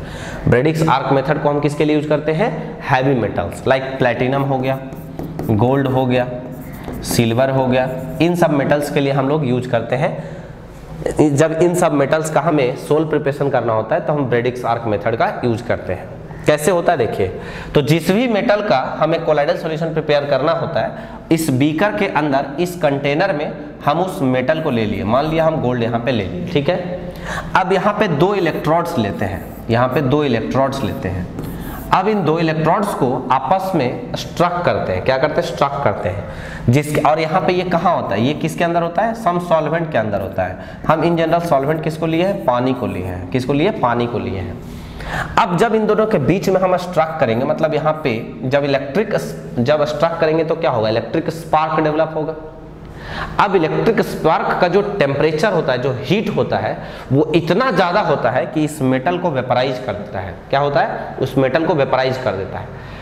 अब जब मेटल वेपराइज हो गया तो आप बताइए, जैसे ही वेपराइज होगा ये इस कंटेनर से बाहर जाएगा, लेकिन जैसे ही बाहर जाएगा ये वाटर के कांटेक्ट में आ जाएगा, और वाटर के कांटेक्ट में आकर फिर से वो क्या होगा, कंडेंस हो गया। मतलब जो वेपराइज पार्टिकल है उसका साइज काफी छोटा होगा, हाँ या ना। अब वो पार्टिकल्स कहाँ आ गया, इस वाटर के कांटेक्ट में आया, मतलब कंडेंस हो गया। कंडेंस हो गया मतलब इसी वाटर में जाके वो मिक्स हो गया। अब जैसे ही मिक्सिंग हो गया तो ये क्या बना लिया कि डिस्पर्स्ड फेज, मतलब गोल्ड के पार्टिकल इस डिस्पर्सन मीडियम मतलब वाटर में क्या हो गया, मिक्स हो गया। तो जब इस तरीके से मिक्सिंग होता है उस सॉल्यूशन को क्या बोलेंगे, कोलाइडल सॉल्यूशन, हाँ या ना। क्लियर हुआ। अब इसी चीज को यहाँ पे देखिए मैं आपको समझा रहा हूँ। देखो यहाँ लिखा हुआ है कि this process involves dispersion as well as condensation. पहले क्या होता है, डिस्पर्सन होता है, जो हम वेपराइज किए, पार्टिकल्स छोटे छोटे पार्टिकल्स में ब्रेक हुआ। उसके बाद क्या हुआ था, कंडेंसेशन, वाटर में मिक्स होने के बाद वो कंडेंस हो गया था, है ना। Colloidal sols of metals, colloidal sols of metal such as gold, silver, platinum etcetera can be prepared by this method. हम लोग अभी मैंने डिस्कस किया था कि हम ब्रेडिक्स आर्क मेथड को किसके लिए यूज करते हैं, हैवी मेटल्स लाइक प्लैटिनम हो गया, गोल्ड हो गया, सिल्वर हो गया, इसके लिए हम लोग यूज करते हैं। करते क्या है, in this method electric arc is struck between electrodes of the metal immersed. मतलब ये जो हमारा कंटेनर है, यहाँ पे ये जो हमारा कंटेनर है, ये हमारा जो कंटेनर है जहाँ पे हम कोई भी मेटल रखे हैं, यहाँ इसको हमने डिस्पर्सन मीडियम के अंदर डाल के रखा है ना। अब डिस्पर्सन मीडियम में क्या हुआ, यहाँ पे हम 2 इलेक्ट्रोड्स लेकर रखे हैं। जब इन दोनों इलेक्ट्रोड्स को आपस में कोलाइड करेंगे, टकराएंगे, स्ट्रक करेंगे, तो क्या होगा, एक इलेक्ट्रिक स्पार्क डेवलप होगा। और जैसे ही इलेक्ट्रिक स्पार्क डेवलप होगा, ये क्या करेगा, उस मेटल को, क्योंकि हाई हीट रिलीज करेगा तो मेटल वेपराइज हो जाएगा। तो देखो ना, electrodes of the metal emerge in the dispersion medium, the intense heat produced which vaporises the metal. जो मेटल इंटेंस हीट प्रोड्यूस होगा तो मेटल को क्या कर देगा, वेपराइज कर देगा। और मेटल वेपराइज होगा और फिर जैसे ही वाटर के कांटेक्ट में आएगा या फिर डिस्पर्सन मीडियम को कांटेक्ट में आएगा, वो क्या हो जाएगा, डिस्पर्सन मीडियम के कांटेक्ट में आएगा तो जैसे ही डिस्पर्सन मीडियम के कांटेक्ट में आएगा, ये क्या होगा, कोलाइडल साइज का रहेगा, तो आपका क्या बना देगा, कोलाइडल सॉल्यूशन का फॉर्मेशन कर देगा। क्लियर है। तो ये भी एक मेथड है किस चीज के लिए, कोलाइडल सॉल्यूशन के प्रिपरेशन के लिए। क्लियर। नेक्स्ट मेथड है पेप्टाइजेशन। नेक्स्ट मेथड होता है हमारा पेप्टाइजेशन। अब इसमें क्या करते हैं, the process of converting a precipitate into colloidal solution by shaking. मतलब क्या है, हम थर्ड मेथड डिस्कस कर रहे हैं, फिजिकल मेथड के अंदर में ही थर्ड मेथड डिस्कस कर रहे हैं, जहां पे हम कोलाइडल सॉल्यूशन का प्रिपरेशन करेंगे। तो उस थर्ड मेथड में हमारा क्या है, पेप्टाइजेशन। अब पेप्टाइजेशन में करते क्या है, तो हमारा जो फ्रेशली प्रिपेयर्ड प्रेसिपिटेट होता है, प्रेसिपिटेट मतलब या तो वो बॉटम के नीचे में होगा या फिर वो सरफेस पे होगा, कहीं पे भी हो सकता है वो। तो फ्रेशली प्रिपेयर्ड जो हमारे पास सॉल्यूशन होता है, यदि हम उसको सेकिंग के थ्रू या हीटिंग के थ्रू कोलाइडल सॉल्यूशन में कन्वर्ट कर देते हैं, तब उसको हम लोग क्या बोलते हैं, पेप्टाइजेशन बोलते हैं। क्या बोलते हैं, पेप्टाइजेशन। सो यहाँ पे लिखा हुआ है द प्रोसेस देखिए, the process of converting a precipitate into colloidal solution by shaking it with dispersion medium in the presence of a small amount of electrolyte. Small amount of electrolyte मतलब small amount of electrolyte add करके उस precipitate को हम colloidal size particle में convert करते हैं या फिर कोलाइडल सॉल्यूशन में कन्वर्ट करते हैं। तो ये मेथड क्या कहलाता है, पेप्टाइजेशन। और जो इलेक्ट्रोलाइट हम यूज करते हैं उस प्रेसिपिटेट को कोलाइडल सॉल्यूशन में कन्वर्ट करने के लिए, उसको हम लोग क्या बोलते हैं, peptizing agent. The electrolyte used for this purpose is called as peptizing agent. This method is applied generally to convert a freshly prepared precipitate into colloidal solid। क्या है, यहाँ पे देखिए कि एग्जाम्पल हमने आपको पिक्चर से दिखाया, होता क्या है समझिएगा। इस पिक्चर में एक आपको हमने एग्जाम्पल दिखाया है, देखिए समझिए, बहुत आसान है, कुछ है नहीं। मैं थोड़ा इसको बड़ा कर देता हूँ ताकि आपका विजिबिलिटी इसका बेहतर हो। देखिएगा, समझिए। सो हमारे पास सबसे पहले क्या था, एक फ्रेशली प्रिपेयर्ड प्रेसिपिटेट था। यहाँ पे FeOH होल थ्राइस का FeOH होल थ्राइस का हमारे पास फ्रेशली प्रिपेयर्ड क्या था, फ्रेशली प्रेसिपिटेट था। ये क्या है, पीपीटी शॉर्ट फॉर्म में हम प्रेसिपिटेट को बोलते हैं। तो FeOH होल थ्राइस का इस बोतल में हमारे पास FeOH होल थ्राइस का एक फ्रेशली प्रिपेयर्ड प्रेसिपिटेट था। अब इसके साथ हमने क्या ऐड कर दिया, FeCl3 ऐड कर दिया। क्या ऐड कर दिया, जो हमने बोला था ना कि हम some amount of electrolyte add करते हैं, some amount of electrolyte add करते हैं, तो वही इलेक्ट्रोलाइट हम इसके अंदर ऐड कर रहे हैं। तो जैसे ही इलेक्ट्रोलाइट ऐड करेंगे, ये जो प्रेसिपिटेट है वो कन्वर्ट हो जाता है किस में, FeOH होल थ्राइस, और इसके साइड में Fe3+ इसके सरफेस पे जाके एक्यूमुलेट हो जाता है। FeOH होल थ्राइस और साइड में इसके सरफेस पे जाके कौन एक्यूमुलेट होता है, Fe3+। अब Fe3+ इसके जब सरफेस पे आ जाएगा, तब जो हमें सॉल्यूशन मिलता है वही हमारा, ये जो प्रेसिपिटेट है वो किस में कन्वर्ट हो जाता है, कोलाइडल सॉल्यूशन में। तो ये हमारा कैसा हुआ, कोलाइडल सॉल्यूशन हुआ। तो यहाँ पे देखो, इस पिक्चर में आपको दिखाया हुआ भी है, इस पिक्चर में आपको दिखाया हुआ भी है कि हमारा यहाँ पे FeOH होल थ्राइस के ऊपर में Fe3+ के एक्यूमुलेशन हुआ है, जो कन्वर्ट कर देता है जो हमारा प्रेसिपिटेट था उसको किस में कन्वर्ट कर दिया, कोलाइडल सॉल्यूशन में। क्लियर है यहाँ तक, कोई डाउट? तो तीन मेथड है जिसके थ्रू हम कोलाइडल सॉल्यूशन का प्रिपरेशन करते हैं। पहला ग्राइंडिंग था, बड़े साइज पार्टिकल को हम ब्रेक करके स्मॉल पार्टिकल में कन्वर्ट करते हैं, कोलाइडल साइज रेंज में आते हैं। दूसरा ब्रेडिक्स मेथड था, ब्रेडिक्स मेथड। फिर थर्ड पेप्टाइजेशन, थर्ड कौन था, पेप्टाइजेशन। क्लियर है यहाँ तक, कोई डाउट? चलिए ये तो हुआ हमारा फिजिकल मेथड। नेक्स्ट आते हैं हम लोग केमिकल मेथड में। नेक्स्ट आते हैं हम लोग केमिकल मेथड में। सो केमिकल मेथड में हमारे पास 4 मेथड होता है। केमिकल मेथड में 4 मेथड होता है, जिसके थ्रू केमिकल मेथड में हम लोग 4 मेथड के थ्रू हम लोग करते हैं कन्वर्ट। किसको? हम लोग प्रिपेयर करते हैं कोलाइडल सॉल्यूशन को। किसको प्रिपेयर करते हैं? Colloidal solution. फर्स्ट होता है हमारा बाई ऑक्सीडेशन। फर्स्ट मेथड क्या है? By oxidation. मतलब ऑक्सीडेशन के थ्रू भी हम कोलाइडल सॉल्यूशन का प्रिपरेशन करते हैं। कैसे? देखिए, a colloidal solution of sulphur can be obtained by bubbling oxygen through a hydrogen sulphide in water. मतलब क्या हुआ कि हमारे पास H2S गैस है। इस H2S गैस में जब हम ऑक्सीजन गैस को बबल करते हैं, जब हम ऑक्सीजन गैस को बबल करते हैं, तब हमारे पास सल्फर सोल का फॉर्मेशन होता है। किसका? सल्फर सोल का फॉर्मेशन होता है। अब देखिए यहाँ पे अभी कौन था? सल्फर के साथ हाइड्रोजन था। अभी यहाँ पे सल्फर के साथ क्या है? कुछ नहीं है। मतलब सल्फर का ऑक्सीडेशन या रिडक्शन? ऑक्सीडेशन। क्यों? क्योंकि यहाँ हाइड्रोजन का क्या हुआ? रिमूवल हुआ। हाइड्रोजन का क्या हुआ? रिमूवल हुआ। सो हाइड्रोजन जब रिमूव होता है तब उस प्रोसेस को हम क्या बोलते हैं? ऑक्सीडेशन बोलते हैं। हाँ या ना? बिल्कुल। तो यहाँ पे देखो हमने क्या बोला था कि ऑक्सीडेशन के थ्रू भी हम कोलाइडल सॉल्यूशन का प्रिपरेशन कर रहे हैं। कैसे? तो हाइड्रोजन सल्फाइड गैस है, उसमें हम जब ऑक्सीजन गैस का बबलिंग करते हैं तो H2S गैस ऑक्सीजन के थ्रू क्या होता है? ऑक्सीडाइज हो जाता है और फिर जो हमें सॉल्यूशन मिलता है, क्योंकि ये सल्फर किस में है? डिस्पर्शन मीडियम वाटर में है, तब जो सॉल्यूशन का प्रिपरेशन हुआ वो क्या है? हमारा sulphur sol, that is colloidal solution of sulphur. Clear है? नेक्स्ट मेथड है रिडक्शन। नेक्स्ट मेथड क्या है हमारा? रिडक्शन। अब रिडक्शन में हम लोग क्या करते हैं? So a colloidal solution of a metal like Ag, Au and Pt can be prepared by reducing its salt solution with a suitable reducing agent. मतलब Ag, Au, Pt के सॉल्ट्स को यदि सुटेबल रिड्यूसिंग एजेंट के साथ हम reduce करते हैं, मैंने क्या बोला कि यदि हमें रिडक्शन मेथड के थ्रू कोलाइडल सॉल्यूशन का प्रिपरेशन करना है, कोलाइडल सॉल्यूशन का प्रिपरेशन करना है, तो इसके लिए हमें क्या करना होता है? तो हम करते क्या है कि Ag, Au या फिर Pt जैसे इस टाइप के जो मेटल्स हैं, उन मेटल्स के सॉल्ट्स को हम सुटेबल रिड्यूसिंग एजेंट के साथ क्या करते हैं? रिड्यूस करते हैं, और तब हमें क्या मिलता है? कोलाइडल सॉल्यूशन मिलता है। जैसे यहाँ पे एक एग्जांपल दिया हुआ है 2AuCl3 प्लस 3HCHO, ये हमारा क्या हुआ? रिड्यूसिंग एजेंट हुआ। तो ये AuCl3 को रिड्यूस करके किस में कन्वर्ट कर रहा है? Au में। किस में कन्वर्ट कर रहा है? Au में। अब Au में कन्वर्ट कर रहा है और ये HCHO खुद क्या हो गया? ऑक्सीडाइज हो गया। तो यहाँ पे हमें क्या मिला? क्या मिला? गोल्ड का सोल मिला। यहाँ पे हमें क्या मिला? गोल्ड का सोल मिला। तो गोल्ड का सोल मतलब क्या? Colloidal solution. तो कैसे मिला? By reduction. ये हमारा गोल्ड का सोल्ट, ये गोल्ड का सॉल्ट था। अब उस सॉल्ट को हम सुटेबल रिड्यूसिंग एजेंट के साथ रिड्यूस किए तो हमें क्या मिला? कोलाइडल सॉल्यूशन ऑफ गोल्ड मिला। क्लियर है यहाँ तक? कोई डाउट? नेक्स्ट है बाय हाइड्रोलाइसिस। नेक्स्ट है बाय हाइड्रोलाइसिस। हाइड्रोलाइसिस। अब हाइड्रोलाइसिस से कैसे प्रिपेयर करते हैं? देखिए समझिएगा।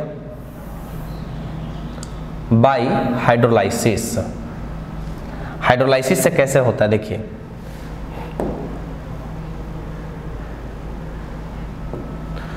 सो बाय हाइड्रोलाइसिस, हाइड्रोलाइसिस में क्या करते हैं कि many salt solutions are rapidly hydrolysed by boiling. मतलब हम जब बॉयल कर देते हैं सॉल्ट को, तब वो हमें क्या देता है? सोल्स का फॉर्मेशन करता है। जैसे हमारा Fe का सॉल्ट है FeCl3 फेरिक क्लोराइड। अब उसको हम water, hot water, boiling water बोल रहे हैं ना, बॉयल कर रहे हैं, मतलब यहाँ पे हमने कौन सा वाटर यूज किया है? Hot water. सो जब बॉइल करेंगे FeCl3 को, तो ये hydrolysed form FeOH whole thrice देता है। और FeOH होल थ्राइस भी क्या है? एक सोल है। क्या है? एक सोल है। ठीक है? तो इस तरीके से हाइड्रोलाइसिस के थ्रू हम लोग क्या करते हैं? सोल्स का फॉर्मेशन करते हैं, कोलाइडल सॉल्यूशन का फॉर्मेशन करते हैं। नेक्स्ट है डबल डिकम्पोजिशन। अब डबल डिकम्पोजिशन में क्या हुआ कि AH2O3 का रिएक्शन हम कराएं किसके साथ? H2S के साथ, हाइड्रोजन सल्फाइड के साथ। तो हमें क्या मिलता है? Arsenic sol of arsenic sulphide. मतलब हमें कोलाइडल सॉल्यूशन किसका मिलता है? आर्सेनिक सल्फाइड का। और साथ में हमें क्या मिलता है? पानी। सो ये कुछ मेथड्स थे किसके? Preparation of colloidal solution. मतलब कोलाइडल सॉल्यूशन को प्रिपेयर करने के लिए ये हमारे पास कुछ मेथड्स थे पहले हमने फिजिकल मेथड डिस्कस किया और फिर हम लोग केमिकल मेथड डिस्कस करें। क्लियर है? सो इसके बाद जो हमारा नेक्स्ट टॉपिक है वो है प्रॉपर्टीज ऑफ कोलाइडल सॉल्यूशन। ठीक है, वो इंपॉर्टेंट पार्ट है, नेक्स्ट क्लास में हम लोग उसको स्टार्ट करेंगे। सो अभी तक हमने जो भी डिस्कस किया आप इसका सही से नोट्स बनाइएगा, बहुत अच्छे से नोट्स बनाइए क्योंकि रिवीजन में आपको यही हेल्प करेगा। क्लियर है? चलिए मिलते हैं हम लोग नेक्स्ट क्लास में। Thank you.